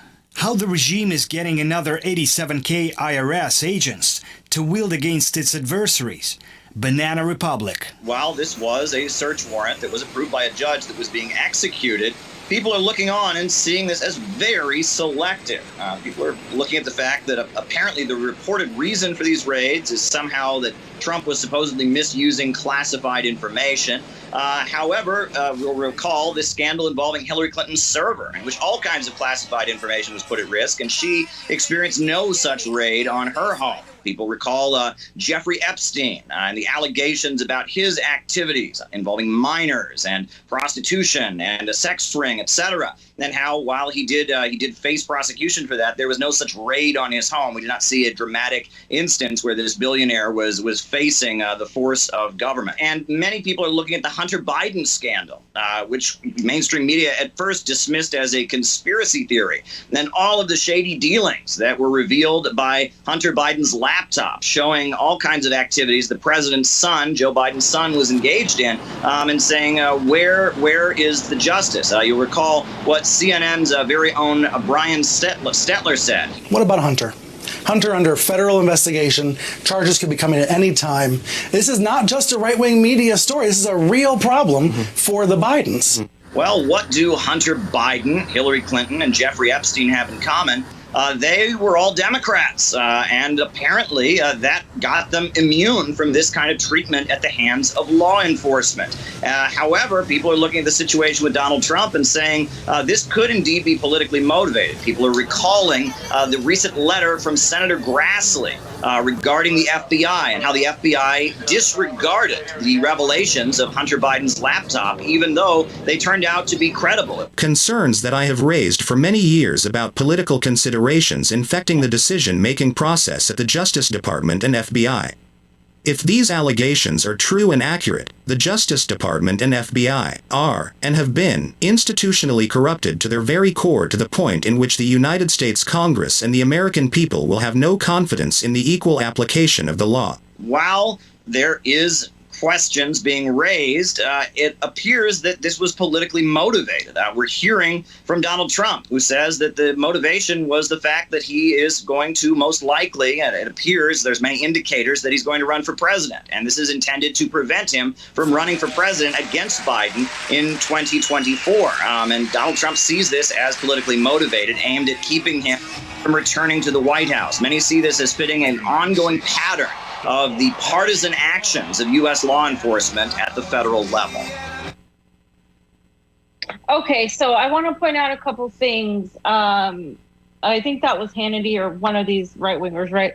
Does this mean that we have a dual justice system? Yes, we have a dual justice system. We've had a dual justice system. Long before Republicans figured it out here, we have a dual justice system for the working class and for the fucking billionaire class. Welcome to reality. This has been happening, and now you see that justice system can be extended into being unjust for whoever they deem that current enemy at that point, whether it's Donald Trump tomorrow and somebody else the next day. Russians next week, like it's been for the past, few months, like it's been for actually years since the Chinese. So that justice system is ever changing because we don't have a real justice system in the United States. It depends on how much money you have and who you know and how much, power you have. So that's interesting that they're just figuring that out. And I think there is a certain amount of fair criticism to apply to that because there's hypocrisy on both ends. You have the Democrats being hypocritical because they're somehow now cheering on the FBI and they're completely ignoring all of the corruption in the Biden administration, all the corruption that happened with Democrats, with Clintons and Epstein that was mentioned in this whole thing too. And then you have the hypocrisy of the Republicans where it's the same thing with people like DeSantis. Oh, I support free speech unless it's speech that I don't like. Or I support this, but unless it's people I don't like. And, I want us to not like some of the Republicans, right? Let's not fund Ukraine. But China, they're terrible. We need to go after them. So it's that hypocrisy that we're seeing with this whole situation where, the FBI sucks now, but let's continue supporting the police. And so it's all of that I think is important to point out. And also the fact that was mentioned by Caleb, people are losing trust in the system. Yes, that is happening. Whether they wanted it to or not, that is happening because even the people who really support the system who are like saying, we got to follow the law, we have a system here, we love our Constitution.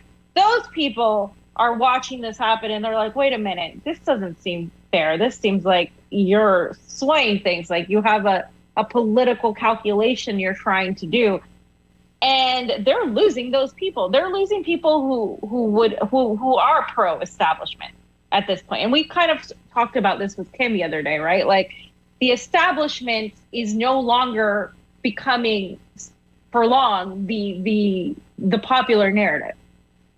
For the longest time, the established narrative was the popular narrative, right? You'd be saying what the establishment said would make you popular. You would have more people believe you.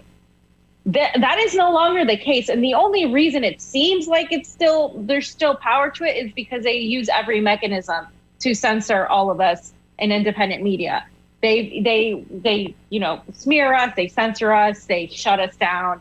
And and they have all the media, they have all the money, they have all the big tech. So that's the only reason it seems like that's still the prevailing narrative, but it really isn't. And I think that's an important shift we're seeing that I think is worth pointing out that is added to this whole thing with Donald Trump. Well, let's get into the team sport aspect of it, fam. You might recognize that I have my hat on because I don't know if you know this, fam, just like Fidel Castro, I'm a newspaper guy, right?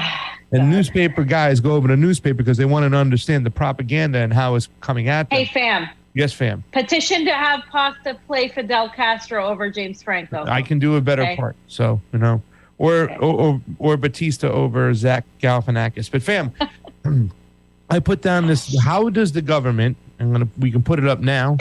How does the government, let me get my thing What up. slide? Well, it was removed. Where is it?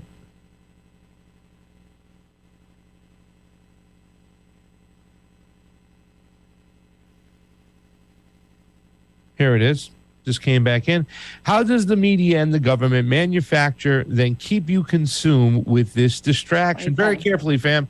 Step one, have one side claim the FBI director was a Trump appointee, while the other side claims that the FBI planted evidence with zero proof, fam. Here's the article from today in the RJ. I'm just going to point out the part because every single article did this. The American left wants to manufacture consent, so they always make sure they point out. Here it is. It says, though no Biden White House said it had no prior knowledge to the current FBI director, Chris Wray, he was appointed by Trump 5 years ago, fam. And you can see here's the first tweet from Aaron Rapar. Trump personally picked the current FBI director. There comes Fox News, fam, with their conspiracy. This is a Trump appointee, and I want everybody to remember that. That's a Trump appointee. And what does the right do, fam? every single step of the way. There's no, they said, okay, the lawyers weren't allowed to be in the room while the FBI raided the thing. So what does the right say? Here they go. Breaking report. Trump suggests FBI could have planted evidence during a 10-hour-long PowerFlex raid at Mar-a-Lago. His team was blocked from watching. The DOJ wanted security cameras turned off. Melania's wardrobe was ransacked, fam. And this is just a micro sample, fam, because there are so many people on the right that are saying that they planted evidence on the Trump. Here comes the team sports, team's red. And then on team left, what are you talking about? This is a Trump's appointee, fam. Fam, Trump picked this guy. What does that mean? Yeah. This is why this is why I think this whole thing is just made exactly for that whole, what is it? Not MMA, but MMA. What is the rest? Is it MMA? World Wrestling Federation. WWF. Yeah. WWF. It's the WWE now, but yeah. The Pandas got the WWF. Yeah. Yeah, it's the Pandas. The WWE is what ended up with where Donald Trump is a Hall of Famer inaugurated into the WWE Hall of Fame. He was an actor. Yeah. That was his testing grounds, and he did well. So one side, it's Trump's appointee. The other side, they planted evidence. And step two, fam, and this is already here. Have one side claim the FBI has already seized classified evidence which merits the raid, and then the other side will call for the abolishment or the defunding of the agency from a group of voters, fam, and lawmakers who've done nothing but praise law enforcement. Now, fam, now they want to get rid of the FBI. Well, okay. All right. So here's the left. I don't understand the media kerfuffle, I hate that word, about the DOJ silent on the Trump FBI search. We have info. It was related to the boxes of records he took from the White House, which we know is a violation of law. The man was impeached twice, fam, and there's an active January 6th DOJ investigation. But once again, the video we played showed this is about they've already got classified information from Donald Trump. The media just throws that out there. Now, we don't understand what's going on there. He could have declassified the information, whatever the case may be, but they're using that to manufacture consent to say that this raid is merited. Now, the right, what do they do, fam? And this is the part that will make you laugh your ass off, right? Here it is. Dan Bongino. I should know how to say this Italian guy. And this is a guy who I've seen Dan before, like on TV when my mom has watched him. If his mother lived in my mom's development and stuff, I'd probably see him, say hi, make sure we had each other's phone numbers exchanged. I'm not down for his policies and his ideology, but he seems like a pretty straight guy, whatnot. Well, now he's calling for the next U.S. president to fire everyone involved with the FBI raid on Trump's Florida estate. Right now, all of a sudden, they want accountability. Now, after funding this, clapping, cheering, funding it on, the police can do no wrong. Now, Dan wants them gone. And fam, I got a video from him on Fox on Jesse Waters. I wish we had a bell that you can hear, which sounds like the Democrats when they say we have to stop the impending fascism. Watch what Dan says over here. This is going to trip you out. You're going to love this one.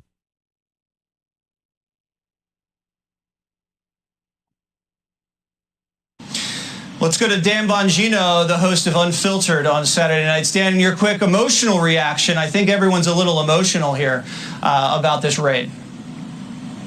Yeah, I mean, you think? This is some third world bullshit right here. Let me say it again. Third world bullshit.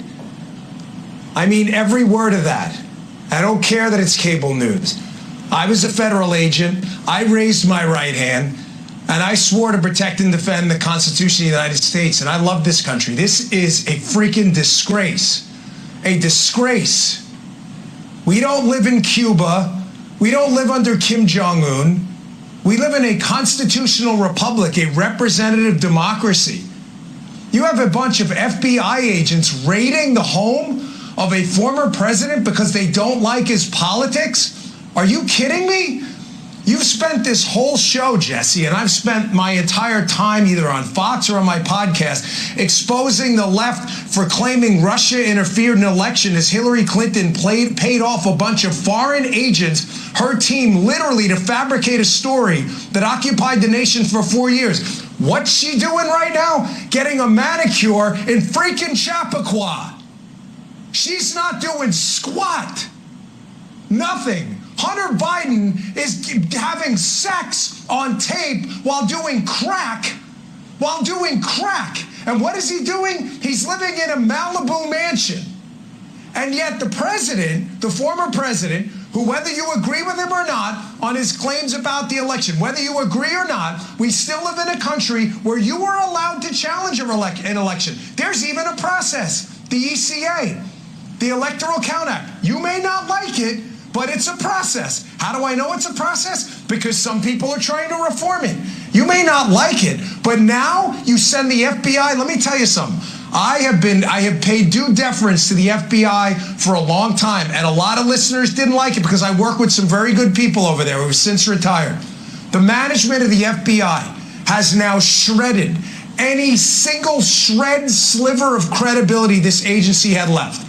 Nobody will take them seriously from this point on. It is over. You've heard the examples. Stone, Manafort, Cohen, over and over. Are they good guys? Are they bad guys? I don't know. I don't care. I don't know them. All I'm telling you is you cannot tell me we still live in a constitutional republic and not the freaking third world when you have Hillary Clinton paying foreign agents to interfere with an election, people lying under oath repeatedly, Hunter Biden doing crack on tape. And what happens? Where are the federal agents? They're not in Malibu. They're not in Chappaqua. They're in Mar-a-Lago. This is some third world garbage that happened tonight. And I'm telling you, the FBI management, here's a solution. Last thing.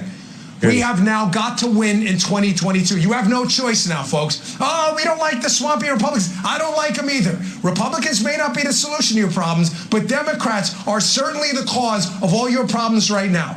If there was ever a clarion call to remove your ass from the seat and go vote in 2022, this is it. Fam, there it is. There it is. We have to vote Republican. The lesser of two evil ideology. Dan, why don't you have some balls, grow a set, and tell somebody to vote third party? And now all of a sudden, all of those names, now they don't have a shred. Now it's just mismanagement, fam. It's the same thing. No, Dan. No, wait a minute. You just got to get the right management in there. Our institutions are fine. It's the institution itself, Dan. The FBI is a corrupt, psychotic, warmongering pieces of shit. Go ahead. If we're not a constitutional republic, why do you assume your elections are fair? Why are you telling people to vote? If you're saying that this entity that's supposed to demand the law be followed is not fair, why are you just telling people to vote then? I'm sorry, I don't, not even third party, because we don't have fair elections. So I don't like this whole logic of saying, oh, yes, you just need to vote harder now because Democrats are awful, is just as bad as when the freaking dumbass Democrats come and say, hey, you just need to vote harder because this is the beginning, like Nina Turner, of defeating fascism. No, this is what I mean. Like, this is bullshit. This is just a complete and total distraction because now we're discussing this and still none of this. Trump will be fine. Biden will be fine. Democrats will be fine. Hillary will be fine. We will not be fine. The American people will not be fine. Like that's the whole point. And like we're not Cuba. Cuba has fair elections, bro. Yeah. I hate to be the bringer of bad news, but hey, actually, I will make sure they do. Like I will, we'll go to Cuba next and we'll report on that. But I mean, from what I've seen, these third world countries, right, have better elections. So this is some third world country bullshit. No, this is some American, United States of American bullshit. Yep. Amen. This is the United States of fucking America. Stop blaming other countries that have a completely different ideology, a completely different politics. This is why you are so proud to live in this country, right? Because it's not a communist country. It's not a socialist country. It's not China. It's not Cuba. It's not Russia. So why are you comparing it? Why are you saying this is like as if this stuff that's happening here is their fault when we are the people that are doing this to you are your own fucking government. Start taking responsibility for the fact that this is your wonderful capitalist government that you have long supported via the FBI, via the national security state, via the CIA, via the police, all of that. That is our doing. That is this capitalist system, this free market economy that's supposed to be working so great. So take responsibility. If this is shit right now, it's because of this country, the people running this country, which it's not the American people. We know that. It's not even the idiotic president that we have in charge. It is really doing it this way. So first of all, let's take responsibility for that before we start talking about Cuba and other countries, because you don't have to like Cuba or China or anybody else or their ideology, but start cleaning your own house, as Pasta likes to say. Yeah. And a lot of people are going to say, oh, this is about bad management. We need to just get better management. Let's get the Democrats out. Let's get the Republicans in and everything will be fine. But they were abusive and they were awful for under any administration, you know. And how many of these mass shootings that we always say, well, let's take a look at the shooter. How, have they been in contact with the FBI? So many times they have. It's like these guys can't do their job. And now we've come full circle, fam, because here's Marjorie Taylor Greene, your girl, to fund the FBI. Damn, to fund the FBI. I mean, are you... Like, I'm sorry, but yeah, I get it. Let's do that, whatnot. But they're not really going to be about defunding the FBI. And I get it. Like, look, when a lot of people with the whole January 6th thing, we had all these people now, election integrity activists. Of course, now they're here. We get them in the right area. But I still think it's a little bit more of a fugaziness that they're just saying this stuff. At the end of the day, they just believe it's a management issue. Like Steve said, let's take it a step forward. Don't defund them. Let's abolish them. Fam, what do you got for Marge? I didn't. You put this there. Well, I talked about this whole situation, right? And I'm seeing the hypocrisy on both ends, like I mentioned. And I said the FBI shouldn't have raided Trump's house, but and Republicans are shouting defund the FBI are hypocrites, but they largely support the police. But I mean, this is a political hit job, guys. They don't have evidence. As you've seen, it's just a bunch of propaganda, and it's a bunch of, well, January 6th investigations are ongoing, and this is Donald Trump, and blah, blah, blah. So it's the same type of back and forth bullshit. And I mean, I'm so glad that we talked about Nina Turner, because to me, you quote tweeted this one, but I quote tweeted the beginning of fascism one, because we're not in any way, shape, or form defeating fascism by giving more power to a corrupt agency. You mother freaking idiots. Like, what the hell? How is giving more power to the FBI under this administration, that is one of the most corrupt administrations, it'll go down in history as one of the worst administrations in like the worst presidents in the history of the United States? How is that defeating fascism? I don't understand. Well, the whole thing is that if you want to be like critical of, you know, the Republicans now for doing this and saying, you know, look at her tweet. It says, my prediction is that the fallout of the FBI raiding Mar-a-Lago, the other one, you have mine up. No, you had it. Right there.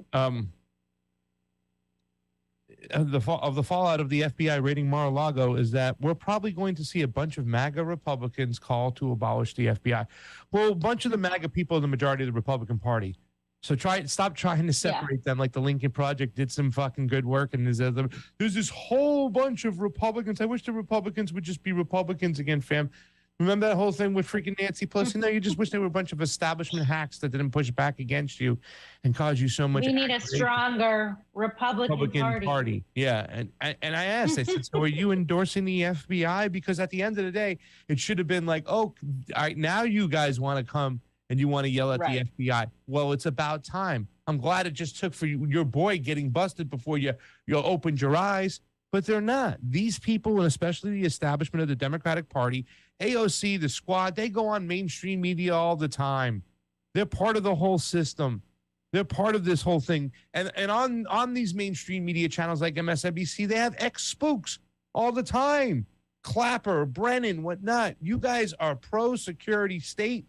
You guys are pro-intelligence community now, all because Donald Trump blew your fucking brains out. Step 3, fam.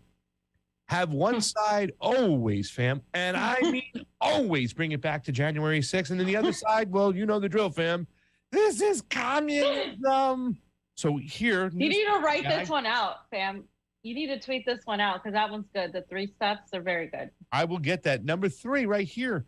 Fam, because you know I'm a newspaper guy like Fidel. I'm just going to read the last part of this.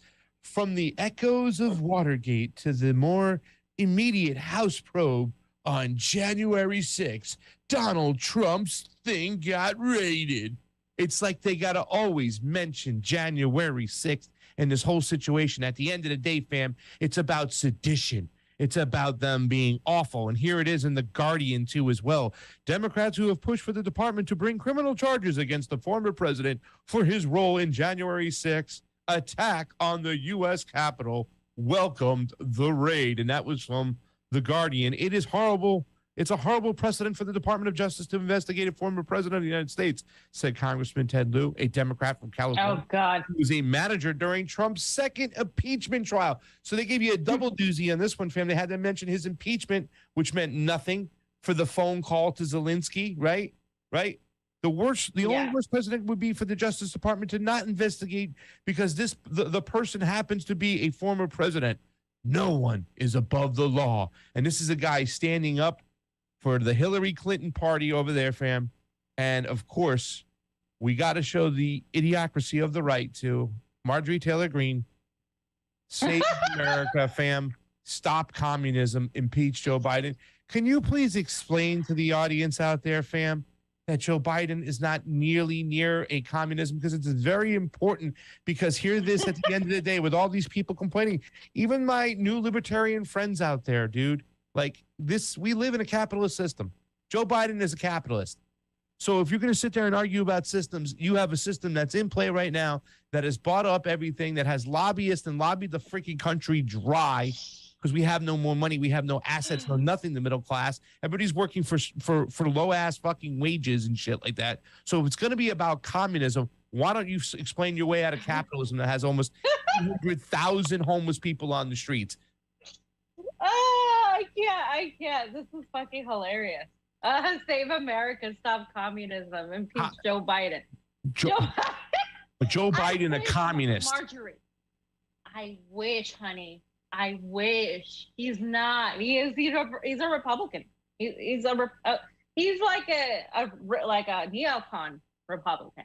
Joe Biden. I mean, he's not. So is Kamala. He's the establishment. Like Kamala is that, like they're establishment, old school type of neocon Republicans that are in I mean, and they're not in charge. We know who's in charge. A bunch of war criminals, warmongers, imperialists. Again, I have to go back to the fact that this is the United States of America that embraces capitalism. We are imposing imperialism in the rest of the world. It's not communism. I mean, how can it be when you have gloated for so long about how great America is because it's not communist? So now all of a sudden, when things are bad, you just stick the label and say, oh, they're bringing communism and this is communism. No, this has nothing to do with communism. And again, you don't have to like the fucking ideology, libertarians, anarchists. You don't have to like communism, but this is fucking stupid. This is like, it's just ignorant. And this is what they do, Pasta. This is what they live off of. You got the Marjorie Taylor Greenes and you got the AOCs, because the AOCs are just as bad, because they'll be like, oh yes, Trump is a fascist and this is the beginning of defeating fascism. And they use fascism like it's fucking water. They label it on everything, right? And everybody's a fascist. Everybody's a communist on the right and everybody's a fascist on the left. It's like, shut the fuck up. You guys don't know the definition of these words. You literally do not. You have no idea what you're talking about. You're weaponizing, throwing these words to fucking set up an agenda and to have this whole culture war bullshit with each other. At the end of the day, neither party is a solution because they're two cheeks of the same buttocks and you're still going to get shit from them. That's it. You're literally, and I don't mean to be so graphic, but that's essentially what you're going to get. And nothing is going to change. It's just hilarious. Yeah. Fam, who is this coming up next? Do you want to say her name for us, please? Sugar Bear? Sugar Bear, fam. So they want to ask Sugar Bear, fam. So they want to ask Sugar Bear. KJP, Karine Jean-Pierre, KJP. So they asked her about, and this is something they asked all the time. Isn't Donald Trump weaponizing the Justice Department? Isn't Donald Trump appointing so many, judges? Isn't Donald Trump, using it as his personal hit squad? Well, let's hear KJP answer the same question in the White House press corps secretary. Go ahead. Is there a concern here that if you guys don't say more, then these Republicans who are accusing this White House of weaponizing the Justice Department, weaponizing the FBI, that's going to become the public sentiment? If you guys don't say once and for all, we are not doing that. First of all, we're just not going to comment on the Department of Justice investigation. Okay, we're just not going to comment on that. Is this White House weaponizing the Justice Department and the FBI against political opponents? The president has been very clear from before he was elected, very clear on this. Hold on. Throughout his time in office. I heard the quote. We will be playing the quote tonight at 6 o'clock. Is this administration weaponizing the Justice Department and the FBI against political opponents? Peter, the president believes in the rule of law. The president believes in the independence of the Department of Justice. That's a yes or no? No, it's a yes or a no for you. I'm answering the question. You may not like it, but I'm answering the question, and I'm answering the question, and I'm telling you that we are not going to comment on a criminal investigation. The president has been very clear. I laid out what his thoughts were back on January 7th in 2021 about how he saw the Department of Justice. And I'm just going to leave it there. We're not going to comment from this White House, on a criminal investigation that is currently happening. Fam, I love that one. She always says, we're not going to comment. I'm going to walk over there and I'll make a comment when it's not near the microphone or the camera. But from over here, fam, we're not making any comment whatsoever. We got nothing to say. And the FBI... The president believes in the rule of law. Yeah. The president believes in the rule of law, possibly. Especially for his own son, Hunter. The cartoon giveth, right? And the cartoon taketh, but mostly it giveth, and it giveth a lot. He said it the other day. Go ahead. I was just going to say, I wish anybody could just do crack on video and it just be fine, right? Everybody, go try it and see what happens. I mean, don't try it, guys. Yeah, please don't. No party affiliations either, okay? The guy who ran the fake Whitmer case, then promoted to the DC to run the January 6th investigation, has now run the Mar-a-Lago raid. Incredible. Detroit's top FBI agent promoted to the DC field office, and this guy was promoted, Stephen D. Antuano, fam. He was named the chief of Detroit's FBI office years ago, and then he got promoted to the head of Washington field office from the Bureau. The FBI director, Chris Wray, made the announcement on Tuesday, just several days after Antuano's agents and state police busted up a plot to abduct Dr. Gretchen Whitmer. His official new title is Assistant Director in Charge. Now, fam, I want to remind you that they dropped this case because they had way more feds involved in the case with Whitmer than they did actual freaking Boogaloo Boys or whatever one it was. I don't even know. Because the story is all over the place. At the end of the day, there was way more FBI agents, and the judge had to go like, we're going to pass on this one since there's so many goddamn FBI agents involved. There's more agents than suspect. They had to walk away from it. Now here's Ted Cruz, fam. And once again, not a big Ted Cruz guy, especially when it comes to his issues when dealing with the global Latin South. But here he is. He's growing FBI Director Chris Wray on why the FBI special agent in charge who oversaw the Whitmer capping incident was promoted to the DC FBI field office and is handling the Jason investigation. My favorite Gustano. In Michigan. That case ended up an absolute debacle where the 4 people who went to trial, 2 of them were acquitted, 2 received mistrials. None of them were convicted on even a single charge, and the basis of the defense was entrapment, that the FBI, that paid enforcements for the FBI, had suggested and had incited the conduct. Let me ask you, how many FBI agents were disciplined or reprimanded after that disastrous case and the misconduct that led to every defendant being acquitted or having a mistrial on every charge? Senator, I can't comment on any personnel matter. I can tell you that case, as I understand it, is now pending a retrial, as I understand it. Well, the special agent in charge of that case has now been sent to D.C., to the Washington, D.C. office, and now leads the investigation regarding January 6th. Is that correct? That doesn't sound right to me. That does not sound right. The name of the individual is Stephen D'Antuono. He was run out of the FBI Detroit field office. And by the way, I will point out that the lead investigator, Special Agent Track, are you aware that he was apparently fired for allegedly beating his wife after coming home from a swingers party, and he'd made multiple derogatory political posts about President Trump showing political bias? Are you aware of that? I am aware of, I think, the incident you're describing and action that was taken about it. To clarify on the first part of your question, Mr. D'Antuono was the special agent in charge of the office, the Detroit field office, and is now the assistant director in charge of the Washington field office. I thought you were asking about the agent who was responsible for these. So the guy in charge got promoted and is now in charge of the January 6th investigation. The guy in charge of the whole Detroit field office is now in charge of the whole Washington field office. That is astonishing.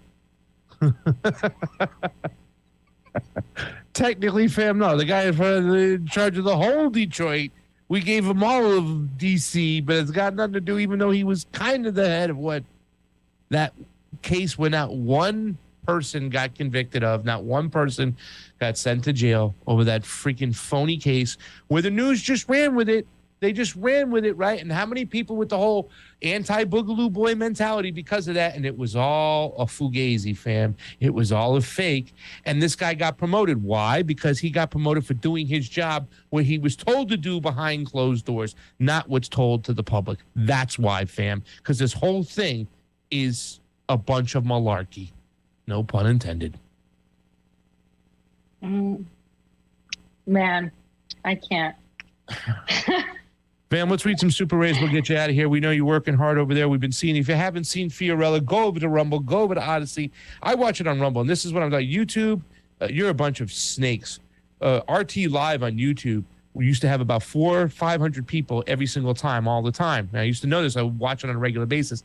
It's hitting over 11 or 12 on Rumble. Now, either that's because everybody wants to go watch Fam, or the fact is that maybe a lot of people want to watch Fam, but they were also suppressing the channel, maybe. I don't know. You tell me. You figure it out for yourself, because Rumble, even though it's probably the second biggest platform out there, it's nothing in the realm of the people and the platform that YouTube is for years, how many people it has. So just go over to Rumble, check it on out. Fams, what time are you on tonight? Are you on tonight? I'm not. No, I'm actually finally. She finally not gets a day on off? for the. Yeah, I'm not on. Yeah. So, but yeah. Well, it's okay. You'll see all the other RT folk and all of our friends. Yes, I'm enjoying everybody and stuff like that. But they, fam, they got Fam in a gulag over there. She's working like crazy. Trey Wright, thank you for sending you love, fam. Trey Wright, you're amazing. We love you. Fam. Fam.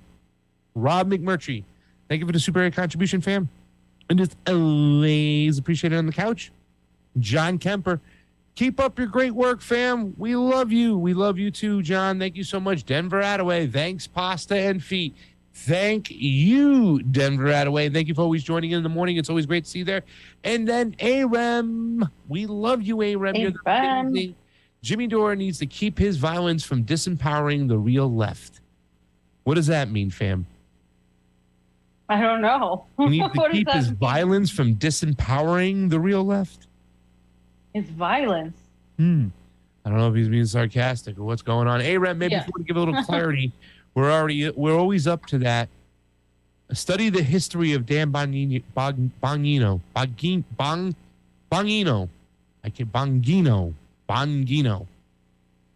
can't say Italian names either. Bongino. Boycott voting, Malou says. Guys, thank you so much. There's over 100 and change over here, close to 300 on the YouTubes. You guys are amazing. Always hit that like button. Always hit the share button. Get it on out. I will be on RBN tonight with MMA Socialist or Socialist MMA. Which one is it, fam? I don't want to. You are such a boomer. Nick. It's Socialist MMA. I'll be on with Socialist Nick. MMA. Nick, dude. Talking a little Ukraine. Maybe he'll let me talk a little bit of Yemen. Hopefully we'll talk about this. I want to talk about the FBI and stuff. So I'll be on that show tonight on 6 o'clock Pacific Standard Time, 8 o'clock Central Time. And we'll be rocking it, fam. Well, you have fun with that. Yes. The night is, it's tomorrow for me already. So yes, go get some rest, fam. We'll see you in a couple days. I've been trying to get that panel together. Sean Stone is traveling to, he's a little bit away doing some work right now. When he gets back, he said he'll jump on. Maybe we can get him and Caleb and you to have that panel and talk about that. I think it's a good time to talk more about socialism, communism, imperialism, everything, and it will be a great conversation. But we're going to put together a couple more panels as well. We have some things brewing. I was on Union of the Awanta the other day. It was amazing. We had the whistleblower from one of the Pfizer whistleblowers. It's just great. So go check that out, and we'll have that rocking and rolling. Fam, you got anything else to say? Yeah, I would like a China, pro-China, anti-China, and China is not great, but it's not amazing panel, because there's a lot of, and also involving the Great Reset situation, because I think there's people on the left that are like very much like critical of China, and rightfully so. Yes. And there's people on the left that are on the right that are just like they just want to go to war with China, or they think China's always the enemy. And then there's people that are like, China can do no wrong. So it's just so you want Danny Haifong. You want Danny Haifong for sure. Or Carl Zha, Danny Haifong, Carl Zha, and then I think maybe like somebody like Matt Arrett, who can give some insights to stuff about, he knows a lot about China and about them throwing out the Soros candidate, whatnot. And then maybe we'll get somebody who could be critical of China, but not too over the top. Maybe somebody like a Jason Burmis or a T-Lab or somebody like that, or we can go really hard in the paint. We'll work on that, but I think that's something that we need to do. I've been talking, I want to get back with Matt Arrett too as well, because there's a lot of things that he talks about when it comes to their government and how they're involved, and give you some answers that way. So definitely for sure, go check out Fionn Rumble. She's off tonight. So give her a couple days. She'll be back on at that desk. You could always check out AM Wake Up on Rokfin. Remember, if you want to help us out, go to givesendgo.com/support the Convo Couch. We are starting to put together this stuff to go to Brazil, and we have to get that rocking. There's a lot of things going on over there. I've been on the phone all day yesterday. So we're putting a team back, fam, and they use computers over there. So we need to really get over there and get some answers, because Bolsonaro has opened up the floodgate for international observers. He's already saying that the system is going to screw him over. But what I'm seeing, they even have some open source systems. So I got to go check that out. We got to get into that information. I know there's a lot of things that, fam, you want to cover. Avengers. The Avengers are assembling. She wants to get to some of the favelas, talk about the Afro-Indigenous culture over there, and do some great reporting. So help us out. Go to givesendgo.com/support the Convo Couch. You can always go to our PayPal. We have that. Or go to Rokfin. Become a subscriber for $9.99 a month. Help us out. We love that. And thank you to all our re-ups, our retained subscribers, our new subscribers, everybody out there. It means the world to us. You guys put us in play, fam. That's it for me today. For Pasta Jardula. Fam Fiorella. And Oz from Roar. Beauty and the Boom are on the 1s and 2, fam. Combo out. And by the way, all of you who like Chicago pizza over New York pizza are just dead to me. Yes. Okay. And fam, while we're on New York and Chicago, guess who's got the #1 record in Major League Baseball? It's the Dodgers. Guess who's second? Mets. You better believe it. They're going to beat the Dodgers this year. I'm calling it now. Let's go Mets. Everybody, let's go Mets. Goodbye. All right, shut it down. Shut it down. Mets, come on. Let's go Mets. Let's go Mets.